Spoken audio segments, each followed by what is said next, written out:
Hey, what's up, guys? We're back again to play the best Lumberjack Evolution decks in Clash Royale. So the first deck that we're going to be playing is a deck ripped from the rank 1 player in the world. And the Lumberjack Evolution, in case you guys don't know what it does, it spawns a ghost. And the ghost spawns as the Lumberjack dies. The Lumberjack will keep the ghost alive with the rage. And after your rage expires, the Lumberjack ghost dies as well. You can keep the Lumberjack ghost alive in the game by spawning another rage. And that rage will keep the Lumberjack alive as long as there's rage on the map. So whether it's from your Lumberjack, your rage, whatever it is, Lumberjacks just stay broken and alive and they kill everything. So very fun card to play, miserable to play against, and it is so difficult to defend because you can't counter it. You can't push it off your tower. You can't really stop it. It just does a ton of damage. So let's get into things and see what we can do. We're going to go directly in with our Lumberjack in the back, and ooh, it says that our stream was on private, so hopefully we can change that real soon. Hope that this works. We are live, and we are making it happen now. Awesome. So hopefully that explanation worked out for everyone. Basically, I'll repeat it really quick in case I didn't say it live on stream. The Lumberjack Evolution is very broken. It's actually one of the best cards in the game, if not the very best. Spawns a ghost as soon as the Lumberjack dies, and the Lumberjack ghost will stay alive, infinitely dealing damage or whatever, as long as there's a rage on the map. So basically, we want to use Lumberjack Evolution with rage because we want to maximize the potential damage that you can get with the ghost. Let's get it. We are so back and we are ready to go. I seriously went live while this was private, so I don't even know if it publishes what I was saying before while it was private. I hope that's how it happens. I don't know if that's how it works though. I guess we'll find out. So we're going to cycle our Dark Goblin here, and then we're going to immediately go in for a Lumberjack afterward, and we're going to try to use our Ram Rider. So this is going to be a great indication of how strong the Lumberjack Evolution is. You guys will witness it. So notice how it's alive right now. It doesn't die to the Bar Barrel. It stays alive for as long as there's rage on the map. We're going to drop another rage here on our Dark Goblin, and the Lumberjack got the rage a little bit, but the rage, you know, kind of was out of the radius of where the Lumberjack was going, so it expired. Unfortunately, we weren't able to stack up the rage perfectly there. We still get a lot of damage, and we are winning this game by a wide margin because Lumberjack Evolution is definitely one of the strongest, if not the best card in the game right now. We're going to pull his Lumberjack to the other side so we can separate it away from the balloon. And then if you Tornado, because that's how people play the game, it's okay. I can just go for a Lumberjack at the bridge. Definitely want to go and pull his Lumberjack with our Goblin so we don't have to worry about that on our tower. And then I think that we're in a good spot to kill the Bowler. Maybe even going for a Ram Rider here because the Inferno Dragon's still alive. And I definitely do want to go for a Dark Goblin as well, just to continuously apply pressure and maybe get a Rune Giant in his face with an Evolved Lumberjack. So this strategy here is actually no strategy. It's just spam. It seems a little bit silly. It seems a little bit stupid, but you guys are about to witness how dumb this card can be. So he has to spend almost all of his elixir here, and we're going to go in for another Rage, keep our Lumberjack relatively healthy, and make sure that it can stay alive on the tower. So obviously getting that hit is huge. He probably has to go in for a balloon, and then I can go for a Ram Rider to slow everything down. I'm also going to get goblins down here as well. I bet you he wants to go for a freeze, but he'll lose to the Ram Rider if he decides to do that. So he has to drop it on offense and defense, and it's not really going to be able to be played in both situations. So he has to pick where does he want to drop it, and now he's dropping his tower. So really nice win. Love abusing how broken Lumberjack is. Again, it's not fun losing against it, but if you can play it on offense and keep it alive and maximize its duration on the map, you're going to be getting a lot more wins. Definitely a weird game, and I hopefully was able to showcase a little bit of the Lumberjack strength, but let's get a lot more wins in a row with this rank 1 deck. What Evo do you want next? I want something like Musketeers, like Evolved Musketeers, 3 Musketeers, because it's such an unfortunately bad card. But I don't think that Supercell is going to do that. Usually the way that the evolution cycle works for Supercell is they're going to try to probably get things that will give them money. I highly doubt that they would ever pick a card like 3 Musketeers because it's not something that logistically makes sense. There's not a single person in the game besides me that would want to pay money for a 3 Musketeers evolution. So it's difficult for them to ever be like, yeah, we're going to introduce 3 Musketeers evolution into the game because it makes absolutely no business sense for them to do that. So I don't know. What my wishes are not really the best wishes of the game. It doesn't actually make the game money, and then also doesn't allow them to produce what they want to because they need to have money to function in their company. It is what it is. Time flew by. Yeah, dude. Time does pass by way too fast, honestly. We're going to Inferno Dragon in the back on the same side as this cannon cart, and we're looking good. Also, if you guys enjoy this type of content, make sure to leave a like on the video. It goes a long way. It allows me to put out more videos every single day. Yeah, that's right. I stream or I do a video every single day, so definitely like this video if you want to see more content from me. I'm aiming to do even more than daily because I have multiple channels now, and I kind of want to stream and do videos and just do it all. We'll see how it goes, but that's my game plan. Also, our Evolved Lumberjack is going to put in so much work. If this thing gets near the tower, that's where you get the overpowered situation. So his is going to run out, and then our Lumberjack is going to kill the cannon. But I'm not going to waste elixir here. I'm going to go for a Ram Rider and not drop it directly into the Mega Minion, not drop it into his Lumberjack, and hopefully get a huge positive elixir trade here, raging on top of his Lumberjack, so then we can hopefully finish it off with other stuff afterward. I'm going to go for Dark Goblin, which might seem weird to y'all, but I will get it to get upgraded, so I think it's worth it. Even though it is an Evolved Dark Goblin, you probably shouldn't be dropping it so capriciously. It's a-okay for me. I'm going to Fireball here because it cleans up all the skeletons and the cannon cart, and then it also enables us to counter push here with the Rune Giant. You might think Rune Giant is really bad after the nerf. Yes, this is after the nerf of the Rune Giant, but it doesn't matter because the Rune Giant is going to enable cards like an Inferno Dragon or a Dark Goblin that fires really fast. Maybe not the multiple projectiles of like a Hunter or cards like that where Goblin Giant has multiple cards as well. Those cards aren't going to be as good, but it doesn't necessarily matter as much. So we're going to use another, hopefully, Ram Rider on defense here to keep our Dark Goblin alive. And then we could Fireball and just win the game because he's going to have to cannon. So we're just going to predict the cannon. It doesn't matter. I don't think that the Ram Rider was going to connect. Nah, it probably would have. We were going to force out an Ice Spirit who's going to struggle. We go for a Rune Giant and pull everything back. Just a declaration of dominance using a Rune Giant, not even caring about the elixir cost. Super cool stuff. Nice win. We'll go on to the next one. You are easy as this clan. I don't know about that one, big dog. I don't know about that one. I don't think there's any mods. Doesn't matter. It don't matter at all. Okay, okay. Yo, Arnob. Holy hell, man. Thank you so much for the $50 dono. A few years ago, I was in a really difficult period in my life. Your 3 p.m. Eastern uploads were one of the things I used to look forward to. I know it's not much, but your videos are the reason I am still here now. Thank you for saving me. Dude.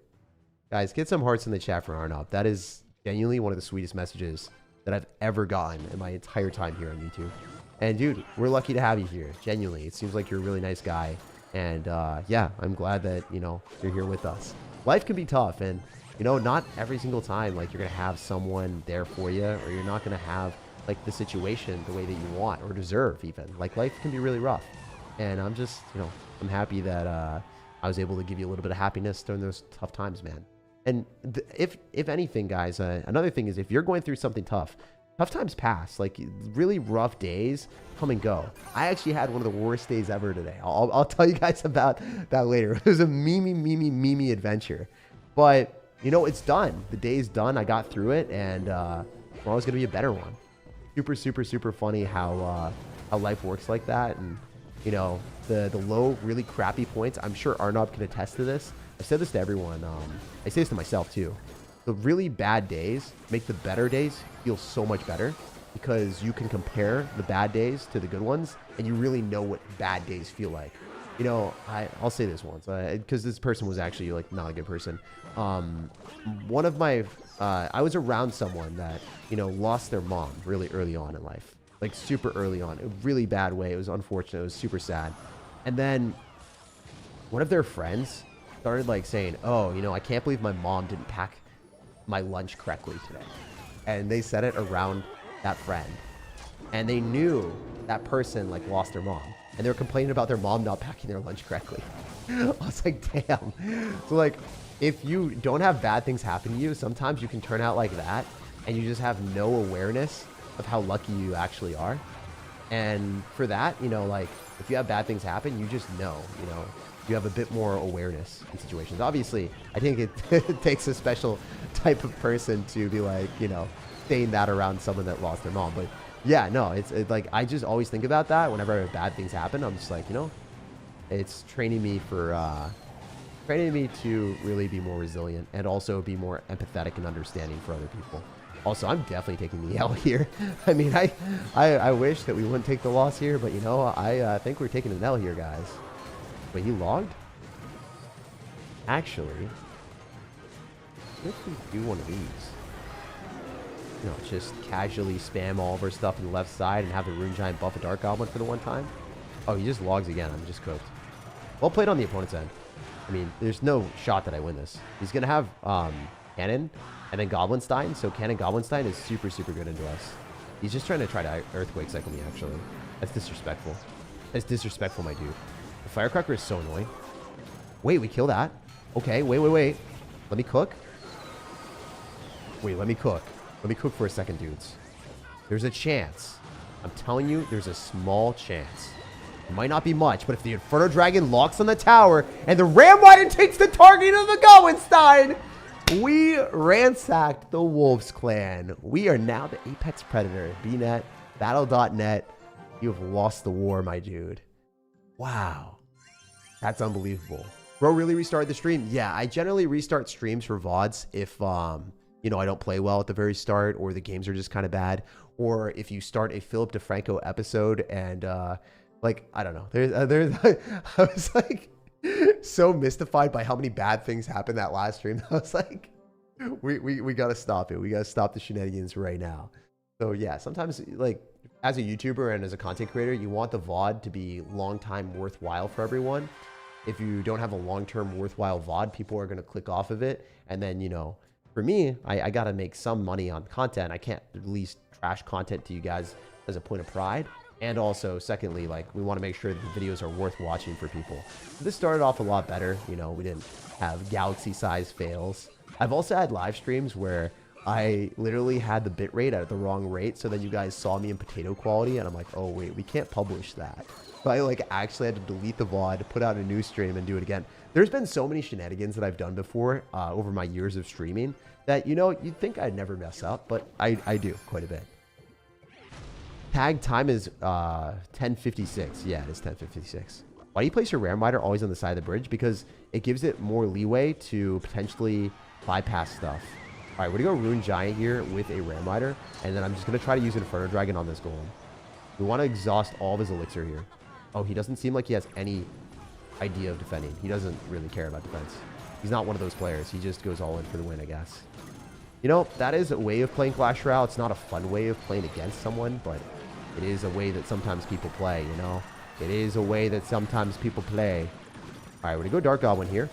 Should snipe the Lumberjack soon, so hopefully we're not a baboon.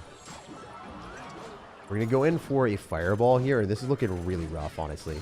I might get 3-crowned by that. It just does so much damage. If he rages it, I might actually get 3-crowned.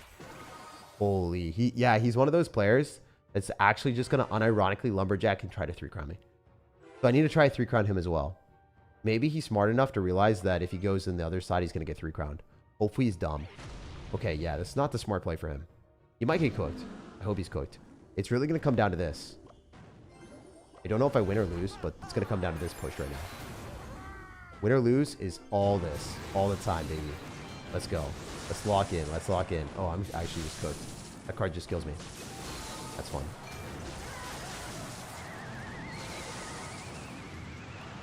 Yeah, I'm actually just dead. I can't do anything here. Unless Fireball plus this does enough, but it's no way, right? Yeah, there's no shot.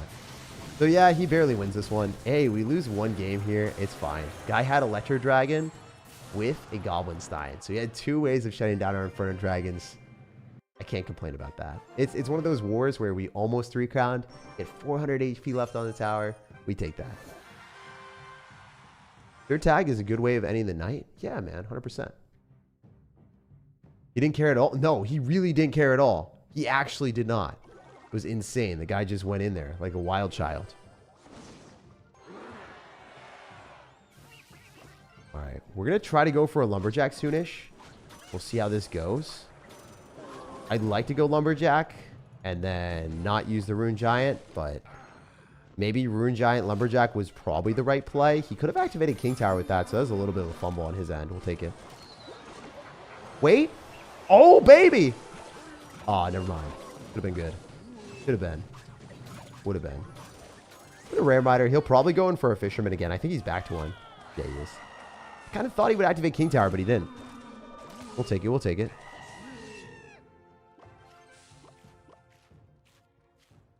All right, let's just Inferno Dragon this and then use Rune Giant afterward. I think that's probably okay. Especially if we lock onto his stuff like that. Yeah. We do this and then we Lumberjack afterward and we also go for a Rage. This push is super stupid. I don't know why this is so good, but it is. It do be that way sometimes in Clash, you know? Broken things do broken things. Oh. Got knocked away. That kind of sucks. Oh, wait. It killed? It's still live? Forces the log. Okay, we're kind of cooked. Well played by the opponent. Valhalla. Is he a Viking or something? He feels like a Viking from how he played that. Super aggro. Imagine the Fisherman, Lumberjack, the King Tower, and then you 3-crown. Yeah. Headbutts? Dude, headbutts are super effective against us. I caught a stream. I'm a Marine. I never have time to watch your stream, but you're good, man. Love the content. First off, thank you for serving us, sir. Thank you for your time. And secondly, yeah, dude, I'm glad to have you here. I'm glad for you to be a part of the team here. Vibing. All right, so we want to go for, like, Lumberjack here. It should be able to give us value with the Ram Rider. I was also trying to pull that in mid-room. Fine, though. Be Fireball. Kills. We definitely need more value than just, like, a raged-up Ram Rider getting 2 hits on the tower, if that. Looks like a loss. I also wasted my Rage. How do we win this? I think if we Inferno Dragon here, probably our best way of denying a Giant. Doesn't even deny it. This sucks. We'll try our hardest. We'll see what happens. I mean, I can't guarantee anything, but I take a tower, you know? It does take tower. I think I could have defended if I played better, too. I think I was apprehensive about trying to defend there, and I should have focused more on defense. Because I don't think there's any way for him to defend that. So if we had cycled the Inferno Dragon on the right side, then he probably would have went RG in the middle. I think we just weren't allowed to cycle the Inferno Dragon, to be honest. If we kept the Inferno Dragon in our hand, I think it would have been fine. Live and learn. Play better. 2 losses in a row. It is what it is. Love you since I don't even remember when. Your content and enjoy it always. Thanks, dude. I mean, it's cool to see as many people as we have since day one or just like early on. It's crazy how many of y'all have been watching since like the early days with the beach house pillow, which actually wasn't a beach house. It was a house in the middle of a forest. But we, you know, we had those beach house vibes because we were on an island. Oh man, it was kind of a funny time. All right, so this Lumberjack is going directly into a Mega Knight, which is not what we like to see. He'll probably, yeah, I was going to say, he'll probably have some other annoying support card, whether it's Bats or Inferno Dragon counter with Electro Wizard. And he has Electro Wizard, so does the Inferno Dragon tickle it enough? Not quite. We got to go Ram Rider. Pull the Mega Knight back. Make it waste its attack. Beautiful. All right, so if we're able to go in for a Dark Goblin here, we might be able to cook him. Oh, no. Does the Dark Goblin get the level up? No, it didn't. The Dark Goblin... Oh, no, it does. Okay, cool. I was like wondering, why is the Dark Goblin not performing the way we want? We can still go for a Lumberjack here with level 15 Dark Goblin, so I think this is fine. Dark Goblin might do a ton of damage to the tower. Legitimately, unironically, the Lumberjack Evolution will take him out. Watch. All right, we're going to Rage. Make it stay alive. And it just takes tower because it stays alive in the Rage.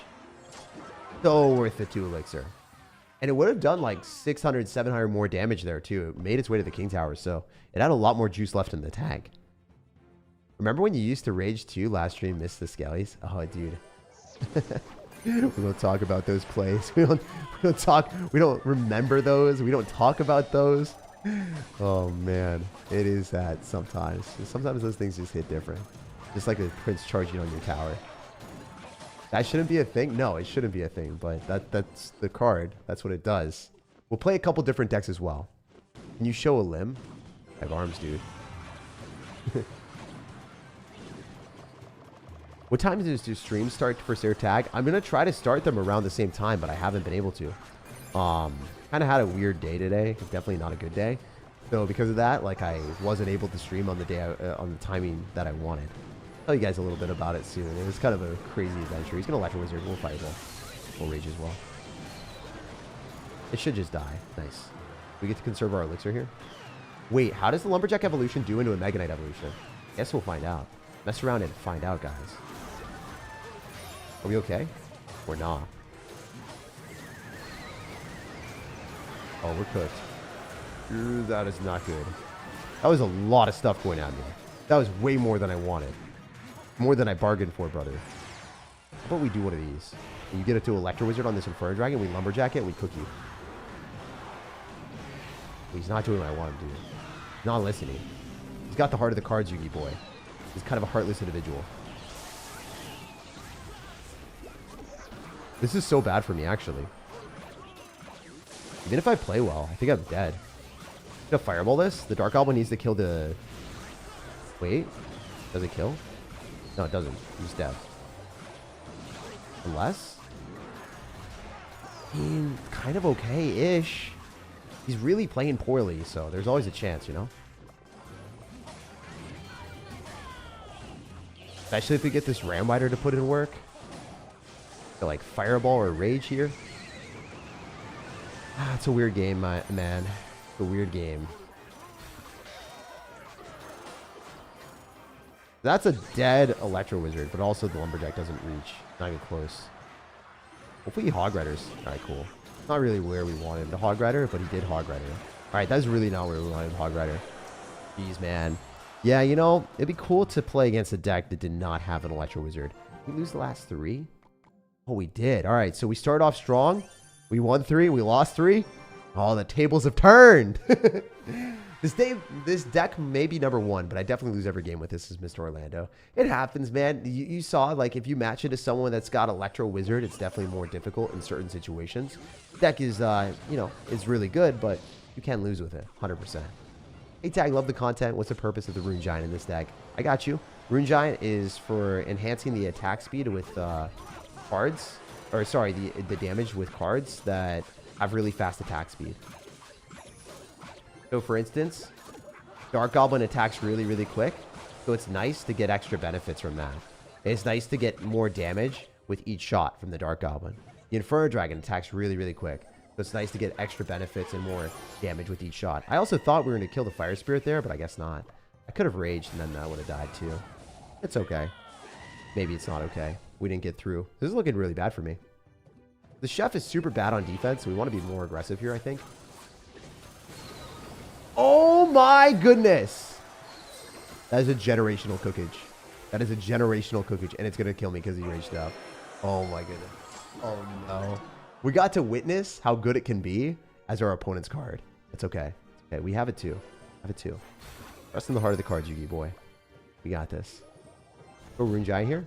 We'll also Inferno Dragon as well. All these cheap cards are going to be so annoying. But maybe we can win here. Maybe our cheap cards are just a bit cheaper. Oh, he's kiting it with the Fire Spirit. Wow, this guy is so good at the game. That's pretty frustrating, not going to lie. He played that phenomenally. He'll probably log this, and I just don't take the tower, do I? Oh, maybe. Oh, we're back. Better call Saul, bro. I don't know. Okay, I thought my Lumberjack wasn't going to drop in time. Oh, I'm so scared.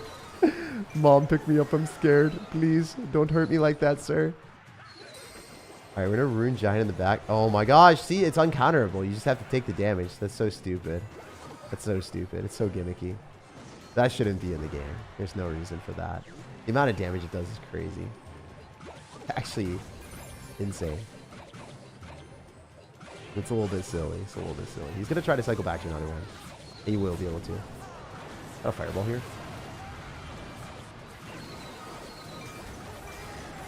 Alright. Lumberjack's still alive for him, which sucks for us. For our Dark Goblin. The Dark Goblin. Daryl the Dark Goblin living large and in charge. Okay. Hell yeah. Hell yeah. There's no way you're coming back from that, brother. We got you all day. All day. All right, he's going to drop a Dark Goblin in the river. Watch the pre-fireball. Okay, never mind. Okay. I thought I was going to feel fancy because that was the only thing he could have done to reach our tower. But we didn't hit it. That was unbelievable. I thought we were dead. He gave us like the cool glasses emote with the goblin. You play Clash of Clans? If so, what's your town hall level? Fun fact. Okay. One of the worst things ever that had happened for me, I did play Clash of Clans a little bit. And I pissed everyone on my team off. We were doing a Samsung event where we were sponsored by Samsung, and we were supposed to like win this tournament. So it had Clash Royale, Brawl Stars, and what else was it? Yeah, Clash Royale, Brawl Stars, Clash of Clans. Yeah, I don't even know the name of the game. We were supposed to play with different teams with pro players and then a content creator. I was obviously the content creator. There were two people that were pro Clash of Clans players and then pro Brawl Stars players. So the Brawl Stars player was really good. The Clash of Clans player was pretty good too. But essentially we had like this, you know, practice session or warm up. And we were supposed to do that. And I was waiting around for about an hour and we never got to play or warm up. So I was like, okay, I'm not practicing. Because I went here for the fulfilled obligation of playing Clash of Clans. I messed around with it. It was kind of cool, but you know, I don't really have the time. So it was around the time that I had a breakup, and I just wasn't mentally doing well. So like I was kind of like just crying and stuff, and like messed up. I was like in a really bad mental state. So that happened at the worst possible time. So they were like expecting me to like play this game and practice the game, and I'm like, yo, I'm just trying to upload daily content for Clash Royale, and I don't really have the time to, like, to join this tournament. So unfortunately for my team, that I showed up at time, but they want me to practice like 15 hours like Juicy J, and I just like I don't have that in me. Like I can't. I'm sorry. So Juicy J like literally grinded 15 hours for this tournament and won it. It was really funny because he literally was. Everyone else, every other content creator did not try at all, and he tried so hard. It was really cool. Anyway, we raged on defense, so we killed all of the wall breakers. And look at the Lumberjack. We didn't even rage it, and it did that amount of damage. That's insane. That's kind of crazy. So, yeah, I was looking at that. I was like, okay.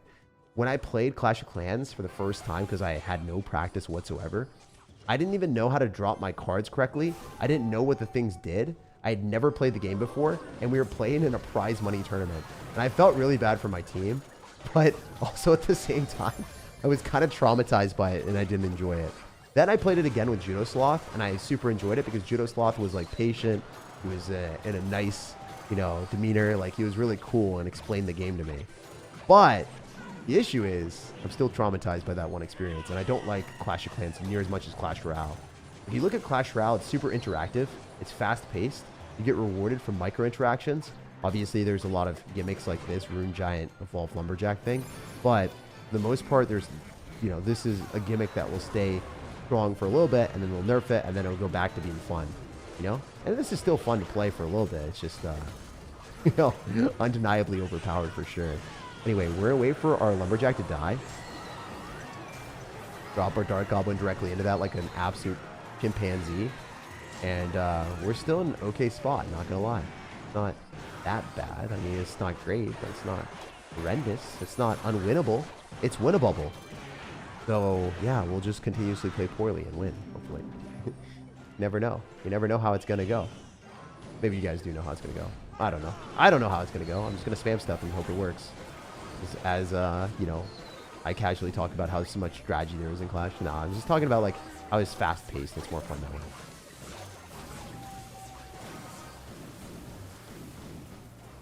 Do this. Drop the Lumberjack as well. Nice, nice, nice. The Dark Goblin's still alive.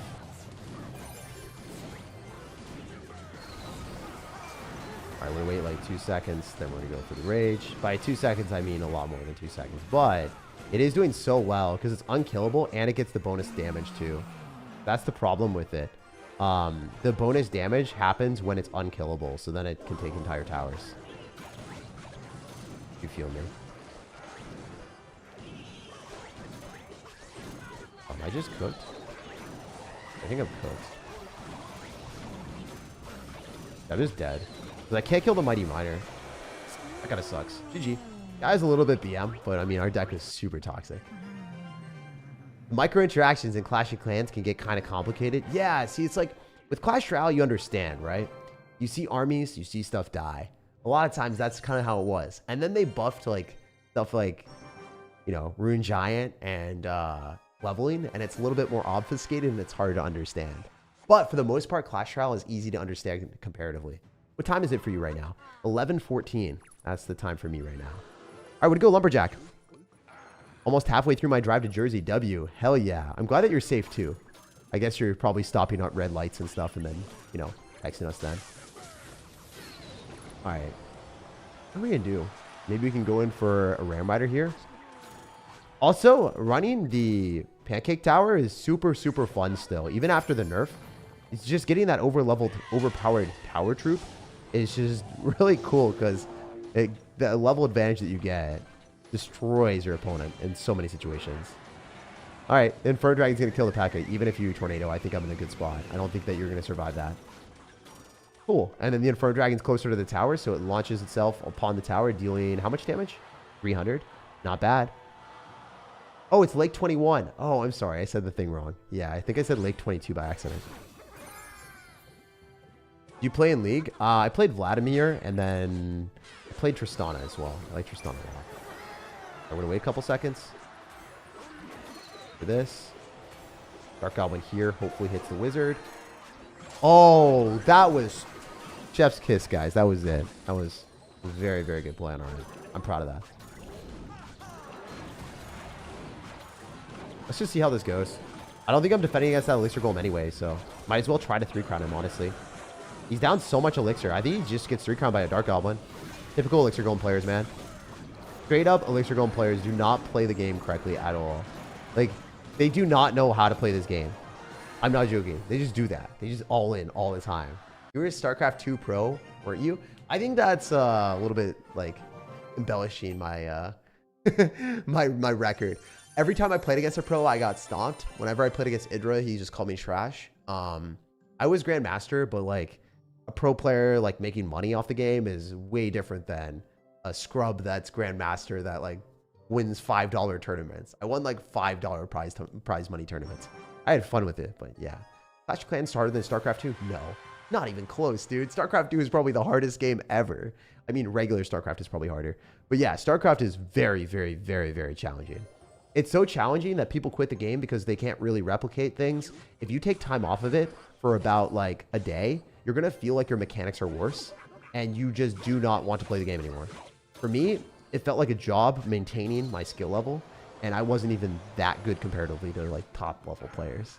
You should never do that. You should never play a game just because, you know, you feel like you're good at it and you feel like it's a job. Like, that's a bad thing. I've been taking stops on the side of the road every once in a while for deter fatigue. Yeah, it's a good thing. I mean, if you're ever, like, struggling with long drives or just driving in general, it's super, super important to do that. Never push yourself too much. I'm glad that you're doing well, Penelope. How often do you try to stream? I try to stream or create a video every day. I mean, I don't try. I do create a video or I stream every single day. If you subscribe, you will get a lot of content from me. And, yeah, it'll be worthwhile. Micro interactions. Yeah, there's a lot of crazy stuff. The guy's name is hilarious. I don't know what his name is. What is it? What does this mean? Oh my gosh, dude! You know what's not funny? That freaking hurts. Peak brain rot. We go goblins here. I think we got to go Rune Giant with the Lumberjack Evolution, and then we rage it up, because that's the gimmicky strategy. It doesn't even matter. You make your Tornado. This is going to be huge. All right, we're going to get to Rage right now. Rage is going to be back in cycle here. So Lumberjack with Inferno Dragon. I think that's the strategy. I think it's just Lumberjack, Inferno Dragon. I think that is 100% the play.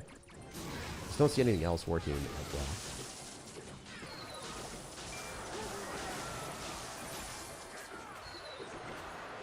Cool. How much damage do I get? Probably an insane amount. It's a freaking Wing Edition, man. It's literally the Wing Edition. You just rage up the Lumberjack. I didn't really realize how broken that was, but no, that's how you're supposed to play it. I wasn't playing it correctly the entire time. Might be. Gotta cycle your Lumberjacks as often as you can. That's the strategy. That's the game plan.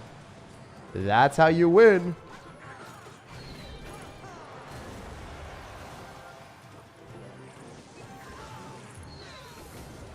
All right, let's fireball this. Nice to kill almost everything. Oh, I suck. I don't think we're defending that, so let's do this. And then try not to get 3-crown challenge.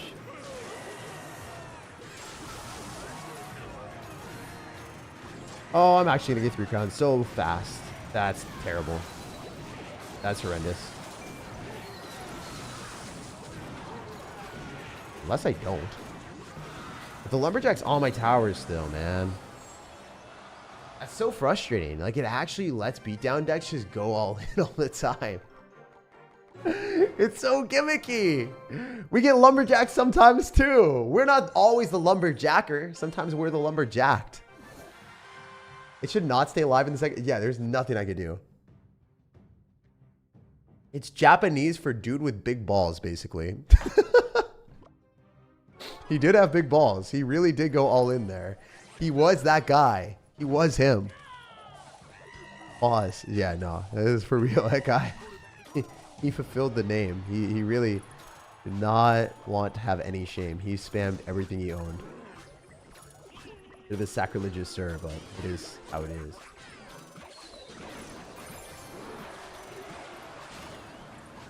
I think I have to fireball it. Did I play well, though? I activated King Tower. I think it was good. Good gameplay. Let me see something for real. Use a different Lumberjack deck. I can. Yeah, I'll use a different Lumberjack after this. The reason I kind of wanted to play this was just to see how it would work. Because I do think this is objectively the best one. It's played by the rank 1 player, and he says it's overpowered. So, if someone's like #1 in the world and they're saying the deck's overpowered, I tend to believe them. I could have timed that so much better and not had the mini pack hit my rare miner, but it is what it is. Sometimes we suck at the game. It is a skill issue when that happens. We get in the SirTag halftime Super Bowl. Yeah, dude, 100%. I got you. I'll be singing God Bless America probably. I don't know what the song is actually. I think that's probably it, right? Do you mind using the Lumberjack deck? Nah, I don't really try to like look at other people's content, so I don't even know what deck you use. About your tweet, how are you doing now? I'll talk about it in a little bit. I am doing a lot better, but man, it was traumatizing. Pushing up to League 5? Yo, you got this. Light work for you all day. Alright, we're going to Lumberjack in the back. Or actually, we're going to Lumberjack here. We can also go for a Rune Giant and then Dark Goblin maybe. Losing the Lumberjack kind of hurts, but it's fine. Still fulfills the bill. As long as we can kill this Inferno Dragon, then we're in a really good spot. I think we do, yeah. Let's go. Nice. We get Fireball and stuff. This is going to be huge Fireball value. I can sense it. Yo. Maybe not. Maybe not. Maybe not. Maybe that was Peak Brain Rot. That was Peak Brain Rot. Peak Brain Rot. What? Hear me out. Not dead yet. Not dead yet, Satan. Not even close. Not even close to dead, my dudes. As long as this Dark Goblin starts killing stuff, then we're in a good spot. You know what? Even if it doesn't, we have King Tower activated, so let's just do this and all in. I think this wins. He's not going to be able to go Mega Knight, Mini P.E.K.K.A. and drop enough Elixir here. He's cooked. Hell yeah. Wait, the game's not over. I thought it was overtime. It's not even close to overtime, brother. Whoa, you're going to go recruits at the bridge? All right, wait. He's jumping off the bridge. Look at his 3 crown. Never mind. Abort mission. Still GG. What do you think about free-to-play players? Got you, man. Free-to-play players generally got to go and jump in challenges. I mean, the issue with this is, unfortunately, like, the reality is if there's a new evolution that's really strong, for a free-to-play player, you have to save your shards and hope the evolution is strong if you want to use your shards on it. So, like, free-to-play players probably should save their shards for a really overpowered evolution that they like, and then use their shards on that. If it's, you know, just for a month, it might not be worth it, though, because they kind of nerf things depending on how they're feeling. So usually they keep it strong for at least a month because they want to make their money on new cards. But yeah, here's the deck that I like the most. This deck is so fun to play. Definitely my favorite. Took a break from the game and came back to a mess. Says Julian. Yes. 100%. The game is wild right now. It is actually crazy. The conniving strategies that you can come up with. Rain Chen. Okay. We're going to rain down as much crap as we can at you, brother. So, usually, the most smart thing to do is actually, you know, using a cannon there and activating King Tower. But that's not how we play Clash. We use Lumberjack Evolution Cycle. So, our strategy is a bit more peculiar, but trust, it works. It's a game plan. It's a good play sometimes. All right, so we're just going to delivery and hopefully hit the Musketeer here. Use my shards on Evo Snowball. Yeah. Evo Snowball is not good. Sadly, my guy. Sadly. Gravely mistaken. FML. Yeah, no, exactly. Wait, let's do this, because he doesn't have any more daggers from the Duchess. It's going to be difficult for him to defend this effectively, I think. Oh, we kind of have to hold that in place.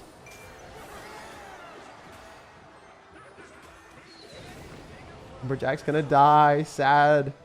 Dodge. It doesn't even get a hit on the tower here, does it? Why would you log it?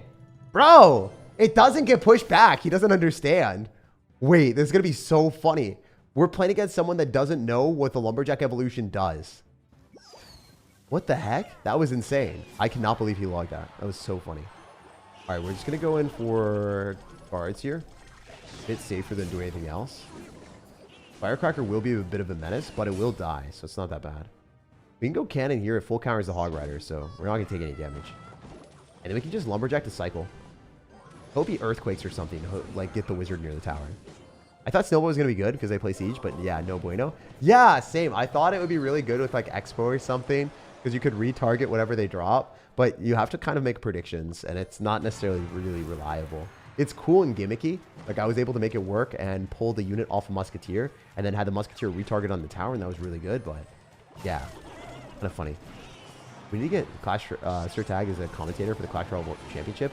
Dude, I was so sad because I wasn't able to go because I got sick last time. It was probably the worst, one of the worst experiences ever where you're like really hoping for it and it just doesn't happen. You're like, no. That's why we can't have nice things. Okay, so here we go. We're going to use the Lumberjack Evolution with the drill.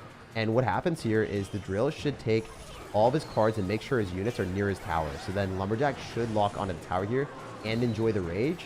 Then we can use the Lumberjack. It stays ranged on his tower. Wait. We're going to use cannon, pull back the Hog Rider, go guards here. Go and pull it back further with the drill. Okay, never mind. We're just kind of being a bit of a nuisance. This is not how the game is meant to be played, but if you cycle 3 buildings on your opponent's side of the map, there's no shot they're breaking through with the Hog Rider, okay?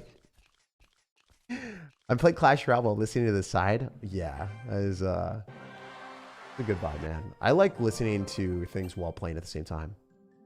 This deck with Goblin Curse would be fun. No, this deck in general is really, really good. It is super good. You can also run arrows instead of Ice Spirit. I saw top players running this with arrows. I was like, why would you run arrows when you could use a more defensive card? Lumberjack for now? Yeah, Lumberjack is so fun with this deck.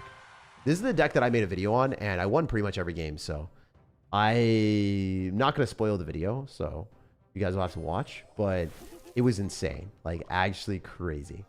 Definitely one of my favorite decks ever. It pretty much beats everything.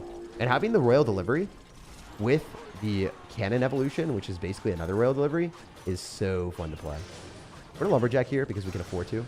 This deck's defenses are unreal. And we push with the Lumberjack. Very fun. Just go cannon here. And I think I'm okay on defense. I'm just going to go and push the Mega Minion a little bit. Then I'll go in for guards and I'll delivery here. You should maybe drop the... I don't know. I think we can do this, actually. We go Lumberjack. Does it kill the P.E.K.K.A.? I think it might kill the P.E.K.K.A. I think it might peck down the P.E.K.K.A. Oh, my goodness! Oh! It pecked down the P.E.K.K.A. That's a little bit silly, guys. That might be one of the silliest interactions I've seen all day. So on defense, it really haunts. Cannon is low-key making a comeback, but after the buffer is still trash. Cannon Evolution is really good. It's super, super good. I thought it wasn't good, and then pros were telling me it's S tier, and then I didn't believe them, and then I looked at the stats, and it's actually S tier. And Evolution is very broken. It is very, very, very, very, very good. It might not feel S tier because you're not like winning games with it, but it does win games because it defends things. It's actually unbelievably broken.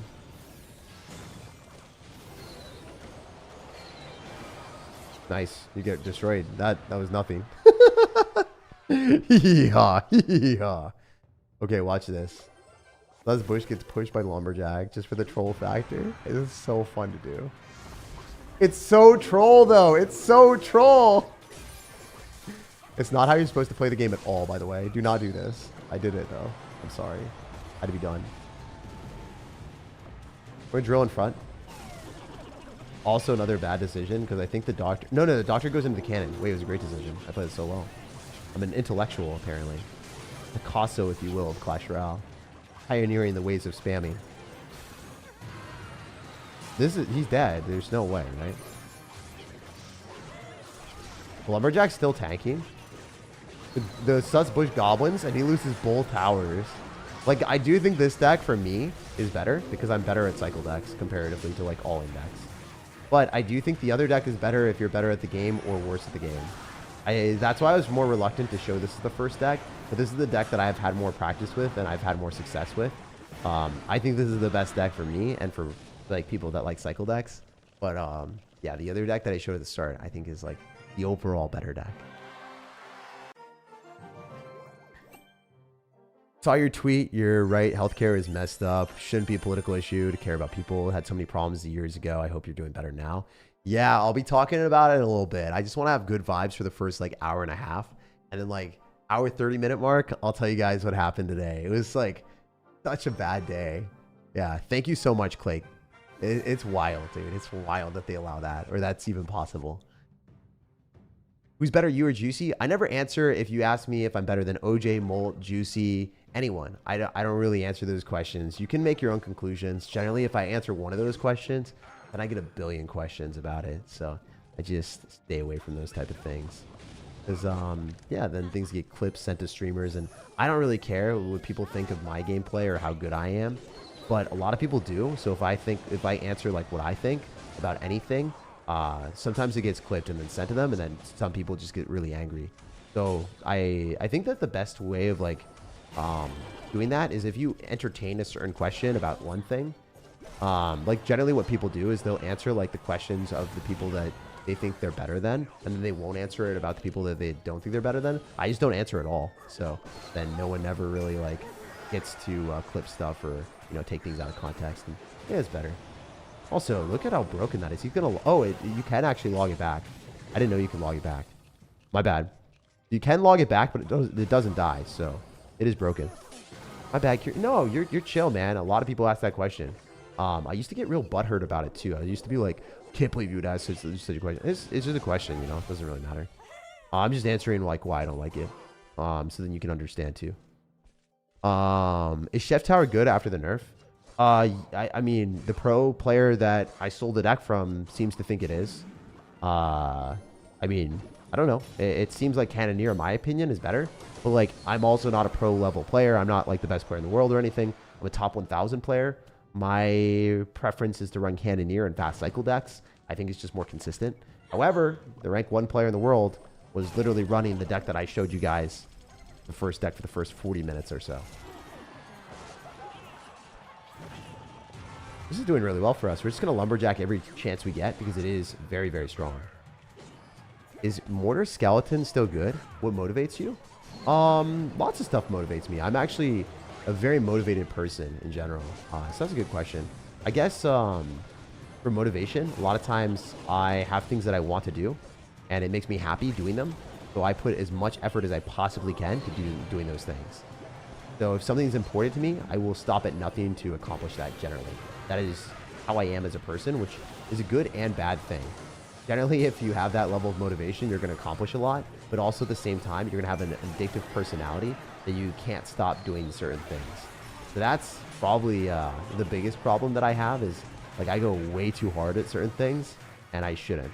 But I love what I do, so, you know, can't really, like, get too upset about how life worked out for me for, like, Clash Royale and other aspects, because I'm pretty lucky there. But definitely for an aspect of like how crazy motivated I am in certain things, it is it's more of an internal thing that I don't have to do myself. I just do things that I super enjoy, and luckily enough in life, a lot of things that I really enjoy I'm allowed to do because like I make money doing Clash Royale, luckily enough. Like that's kind of crazy that I can make money creating videos that I enjoy making. So it's hard. I think I might not be as disciplined.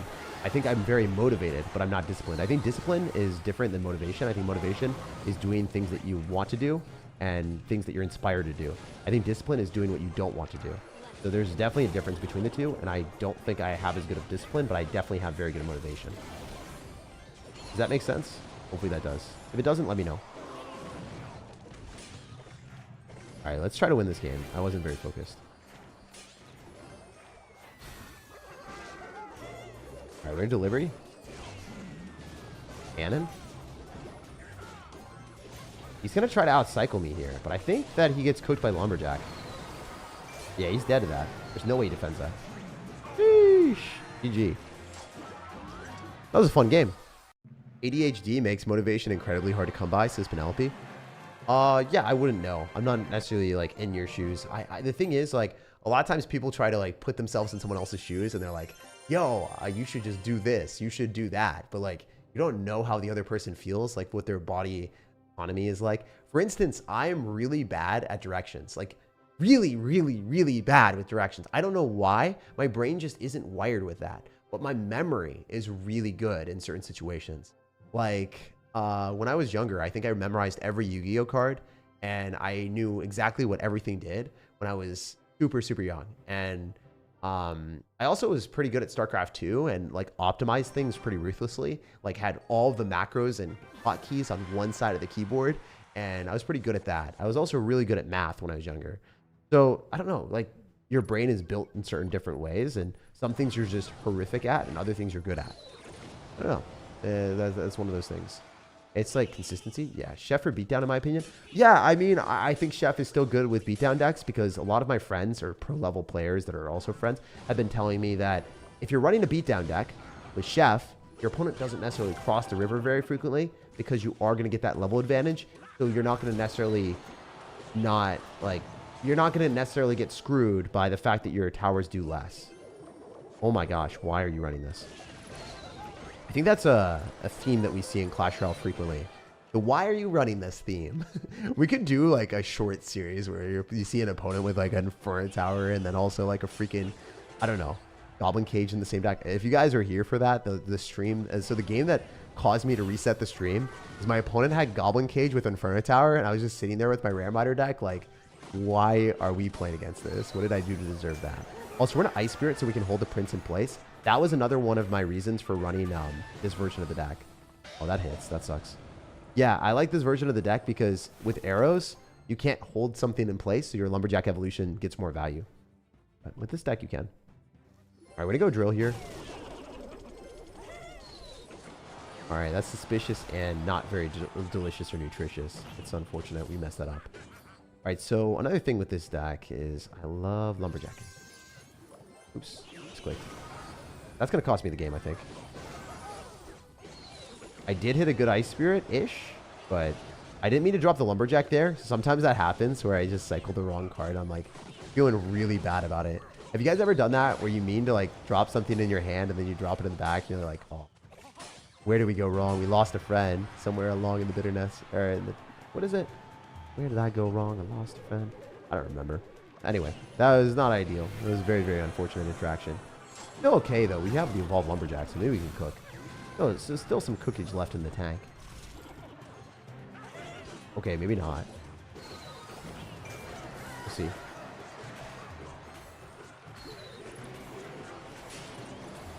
Let's see if we can cook.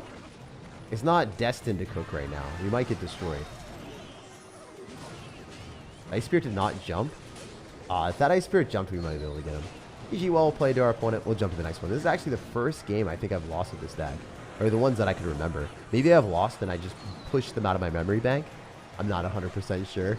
I actually don't think we've lost a single game this stream with it yet. It might have been. I don't know. I found your videos when I first started to play Clash around 7K. Can't break... I'm playing Lumberloon.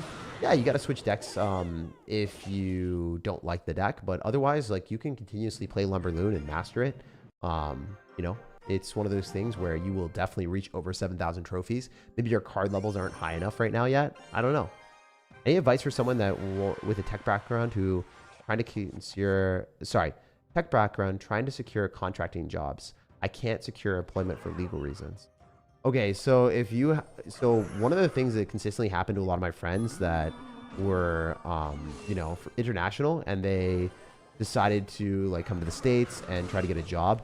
A lot of times, one of the most difficult things is like, even if you're more qualified than someone else that's here and you're passing all of the tests, you're doing really well, because visas are really, really, really, really hard to get.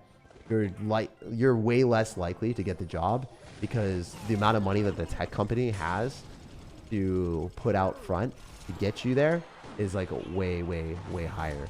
One thing that a few of my friends did that actually got jobs in Microsoft is they decided to go back to school and take like one class, and they were like an intern. I actually don't know what age you are, but if you're around the age where you can go back to school, somewhere along that line, going and taking a class and then doing an internship allows you to get access to a lot more jobs after that internship. And the paid internship, you still make quite a bit of money. My software engineer friends make so much money, it's ridiculous. So yeah, that's one of the routes that I saw, and they're really successful right now in Microsoft, and they're making so much, and they're having a lot of fun.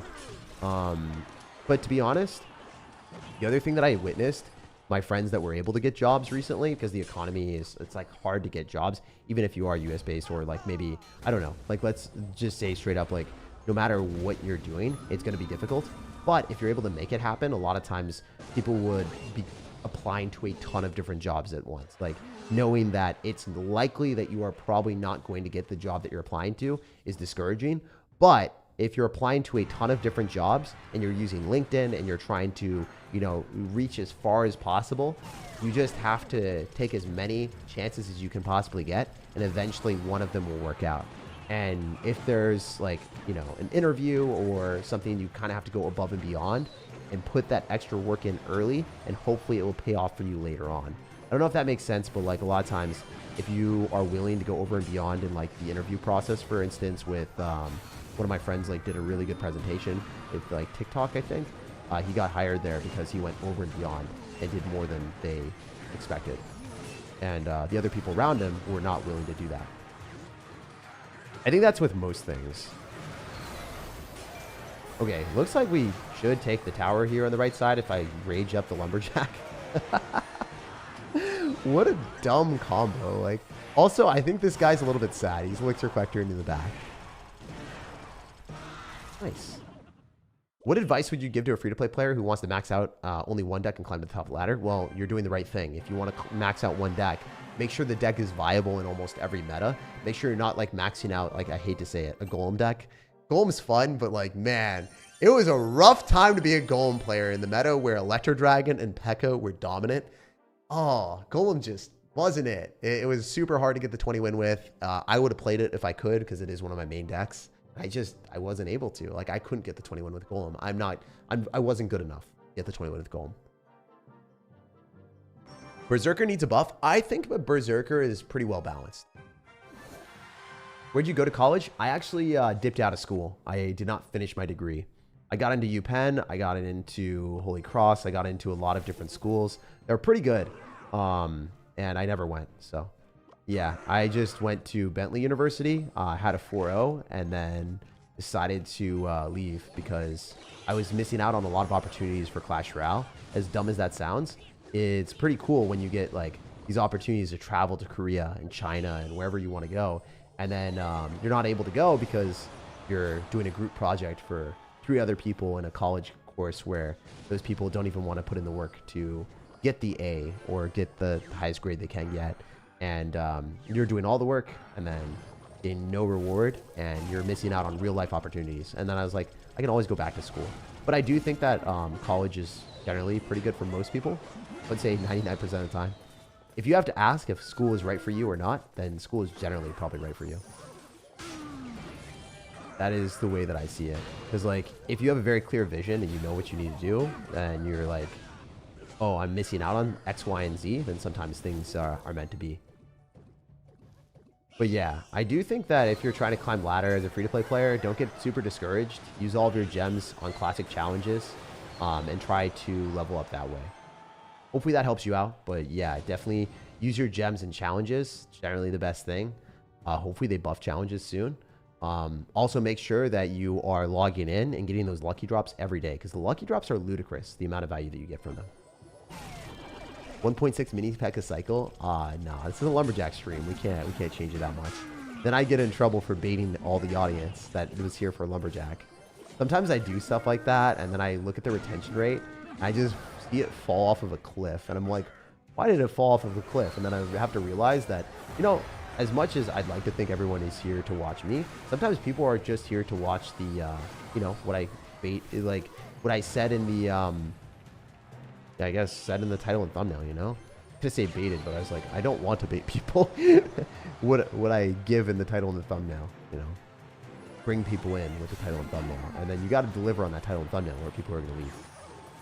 Yeah. I like doing meme decks, but can't do it right now. No delivery here. It's also nice to be able to be real with you guys and say like that stuff. Because a lot of people are just like, nah, not feeling it today. But you know, like, you guys know that it's not, that I'm not feeling it. I actually do like doing that the most, but I do want to deliver on this. I do like this Lumberjack deck though. It's kind of fresh. It's just not fresh after you've played it a lot, I guess.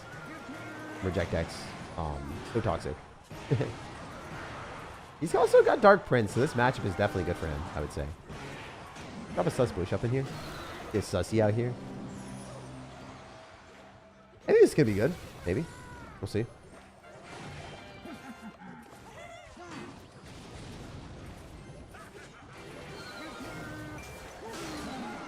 Cannon up in here as well. Alright, his Dark Prince is dead, so...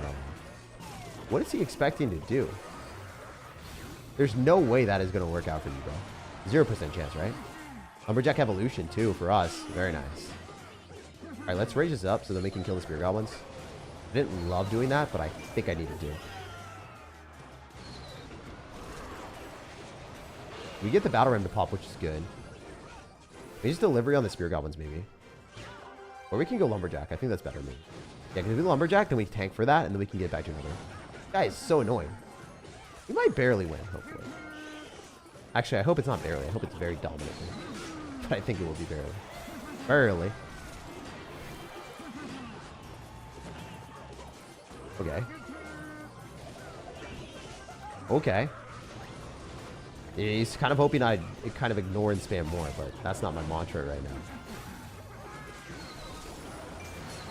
Oh, that's going to hit my tower. I just lose. I get cooked, don't I? Yeah, it's just on my tower. I just lose. There's no way to counter it. So sad. GG. It's one of those things where if it gets anywhere near the tower, the game's just over. So since he had so many Dark Princes. Sheesh. I did ignore and I got cooked. Oh, no. Tragic. Where are we at? How far are we from the next thing? Okay. All right. Cool. Still pretty far away, but having a good time. Personal question? Oh, what are the questions? Oh, not a question.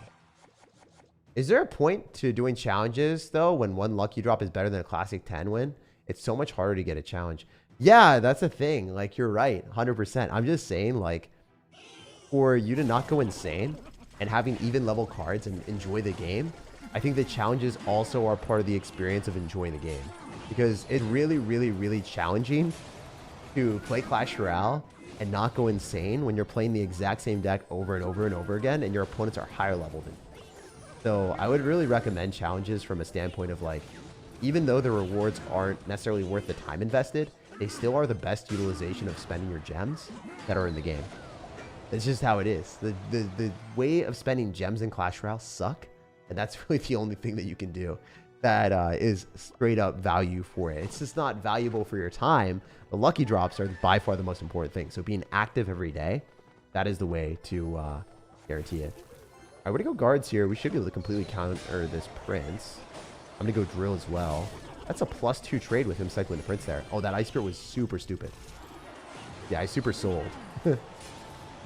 But hear me out for a second. This delivery is going to sell me the win, I think. Okay, I missed. The marvelous miss, my guys. Because that might give him a Dark Prince connection. I hope not. Okay, cool. What about monthly 15 wins from the tournament? Yeah, that works too. I mean, the monthly 15 wins is really good, and then you can gem that. You can spend all of your gems on the 15 wins, and that is definitely a more, I don't know, useful use of your time. If you want to gem that, that works as a free-to-play player, but assuming you don't have like hordes of gems, I think challenges are still the best route. Challenges are definitely better than that, I think. I think the challenges give better rewards. From what I saw from Royal API or the spot that I looked at, I don't know if it was Royal API or whatever, saw something on media. That was the best thing. Okay, we're just going to go for a delivery here. Kind of sucks, but it is what it is. Wait. Yo, Evo Lumberjack cooked. Evo Lumberjack be cooking. We have Evo Cannon too. Nice, he arrows us early. Great. Doing some nice damage here. Take those. Go guards early as well. He used arrows, so we can just do this. Completely be okay with this position. I'm going to drill directly on him. More to go sus bush out here. We got guards back in cycle if we need to, which I think I do. Nice, we force another set of arrows. Really cool. If we can get to an Evolved Lumberjack, then we're in a great spot. Yeah, I'm going to rage it, so then Lumberjack maybe gets extra damage. Oh, he's got Cannoneer. Yo, he's dead, actually. Unbelievable. Yeah, we're just going to spam stuff now. We just keep spamming, just keep spamming, just keep spamming. Woo! I don't know how that hit the tower. I actually don't understand how that goblin hit him. That goblin should have targeted the prince. I'm just saying, I don't deserve that damage out here.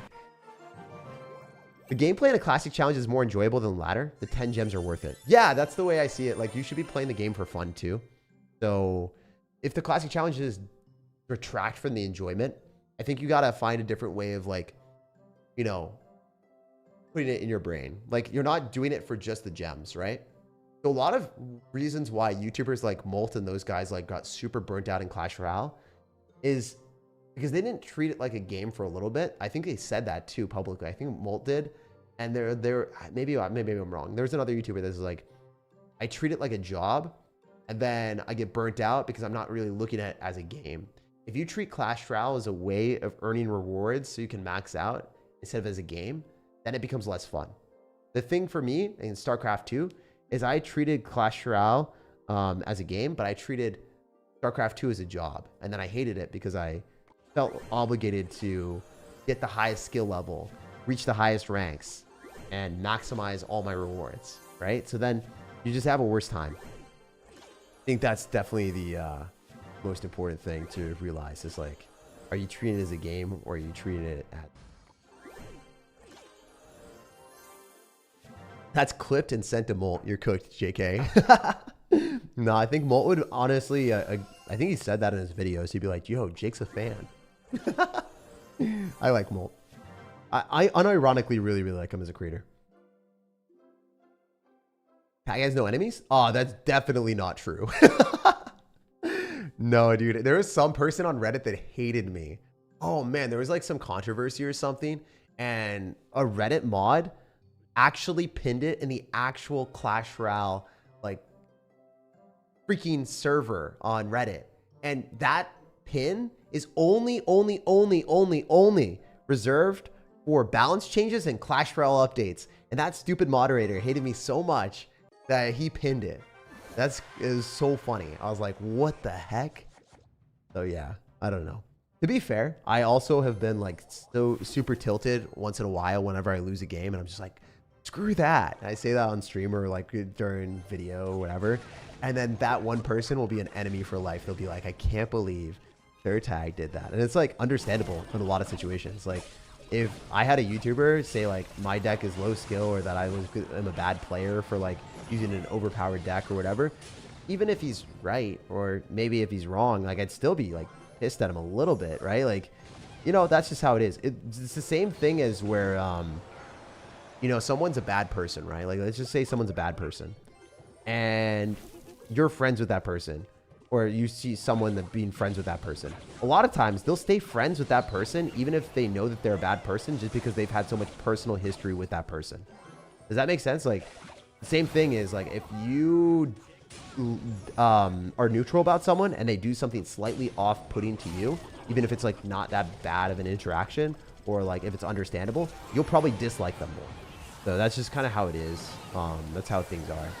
I mean, I'm not saying that I've always been perfect. I've definitely done wrong things before, but yeah, a lot of times I think people dislike me most of the time based off of interactions where, oh my God, what is this game? Oh, mine doesn't do that, but yours does. Okay, cool. Did he mirror rage me? Did I just lose? I think I lost. I think I actually unironically lost the game. Is there any way to stop that? He's loose. The enemy of my friend is my enemy. Yeah, that as well. A lot of times people dislike someone just without even knowing someone. If someone else says stuff. Oh, one other thing that's kind of crazy. A lot of times people assume my videos were really good when they were actually trash. My videos were super, super bad early on in Clash Royale. So a lot of YouTubers didn't like that. They were actually jealous because my content wasn't good. My content sucked. It was super bad. But I was getting so many views because I ended up like getting early. And if you're early to something, a lot of times you'll just get more than you deserve. You'll like do better in certain situations. It's like an early advantage is I guess what it's called. But yeah, a lot of YouTubers really didn't like that I was getting a ton of views and my content sucked. That was really, really long time ago, but that was still something that was accurate. So I guess a lot of YouTubers didn't like me back then. I don't remember when exactly. I have to give you guys a firm date on that, but yeah, just to keep you 100% on you guys, that was a thing. And you would have never known, but that was a kind of a funny thing. I also do think that's understandable. I think that's like a human reaction. If someone's getting something that they don't deserve, it's like you're like, why are they getting something that they don't deserve, you know? Instead of like being happy or just being like, oh wow, he's lucky, they get like pissed off or angry or they don't like you. GG. Guy flexed the ultimate champion emote on me too early. Nice.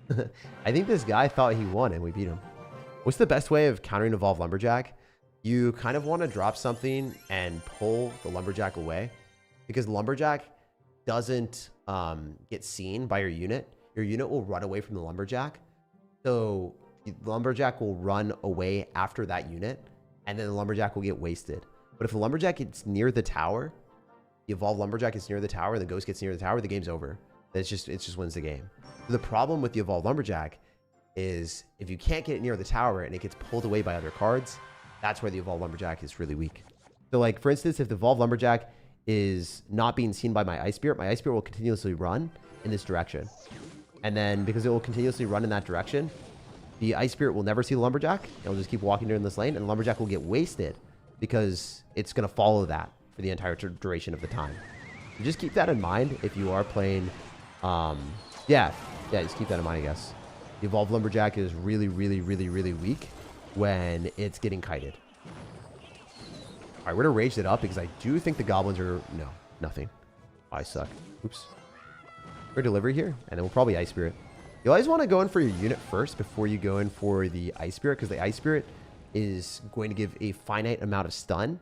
But if you drop your unit earlier, it will deal more damage. So you want your unit on the map as long as possible. It doesn't really matter when the Ice Spirit's dropped. Do you think they'll nerf the Lumberjack or Evo? Yeah, they'll have to. I mean, this is too overpowered for sure. Sushi Pepe? Yeah, he was really funny. I miss him. Beat Mohammed Light and I'm blind with no arms? Yes, I believe you. As a Supercell creator, do you enjoy the state of CR right now? I mean, I do enjoy this as a YouTuber. This is really fun creating videos with broken decks.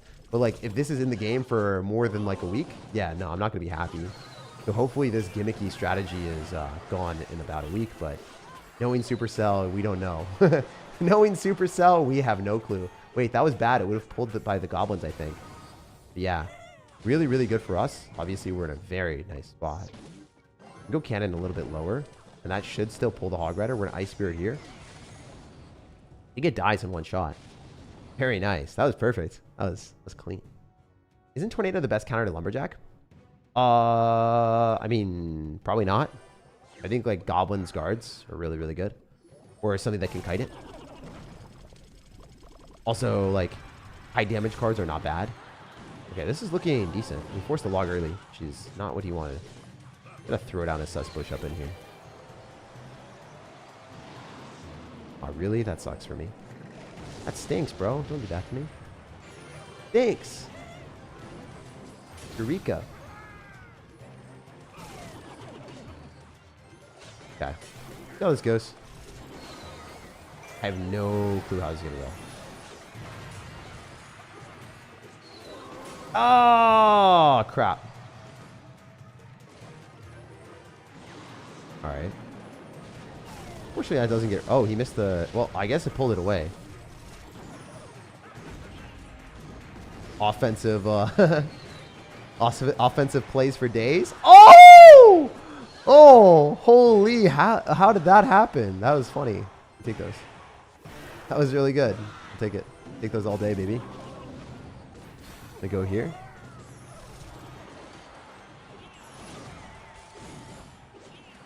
Also go for a rage. Nice. Wait, the Lumberjack's in the rage, guys. Hell yeah.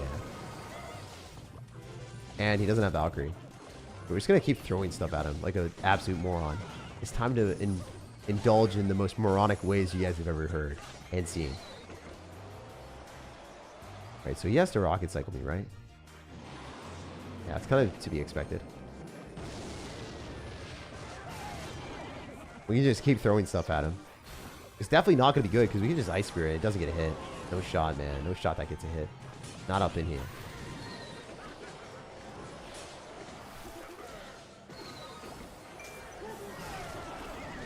Alright, that was kind of annoying. Good NATO on his end. Smart play. Wait, did we lose? Might have lost. Oh, we missed the log. No, he hit the log. What the heck?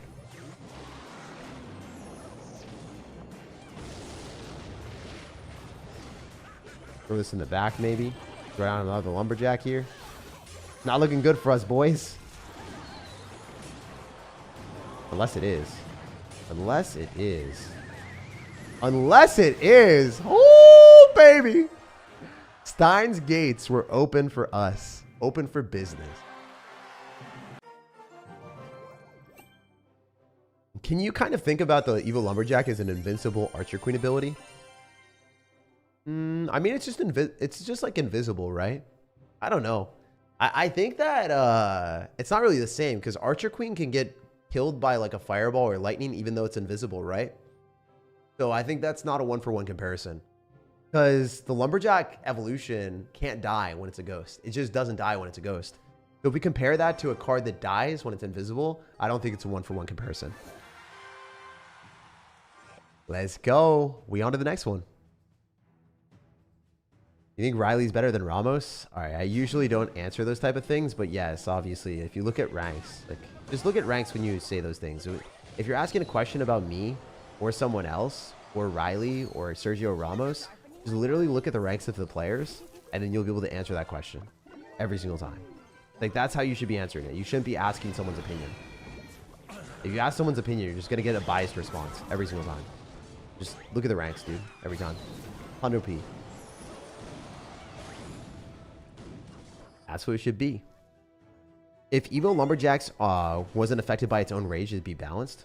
Yeah, I agree. I mean, I think they could like make the rage from the Lumberjack an entirely different thing. Make it like, I don't know, pink instead of purple, right? Make it different.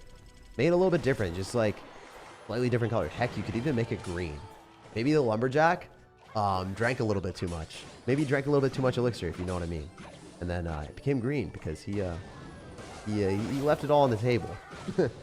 that they could do something like that, man. I think that'd be funny. It's just like, you know how Annihilate in Pokemon was a Primeape that got a little bit too angry and died? Got so angry it died? They do the same thing with Lumberjack. Just take a little bit too... Oh, no, that'd probably be bad. With Supercell's theme, I feel like they probably wouldn't want to do that. Drank too much elixir and then died. I feel like that'd be bad. Nah.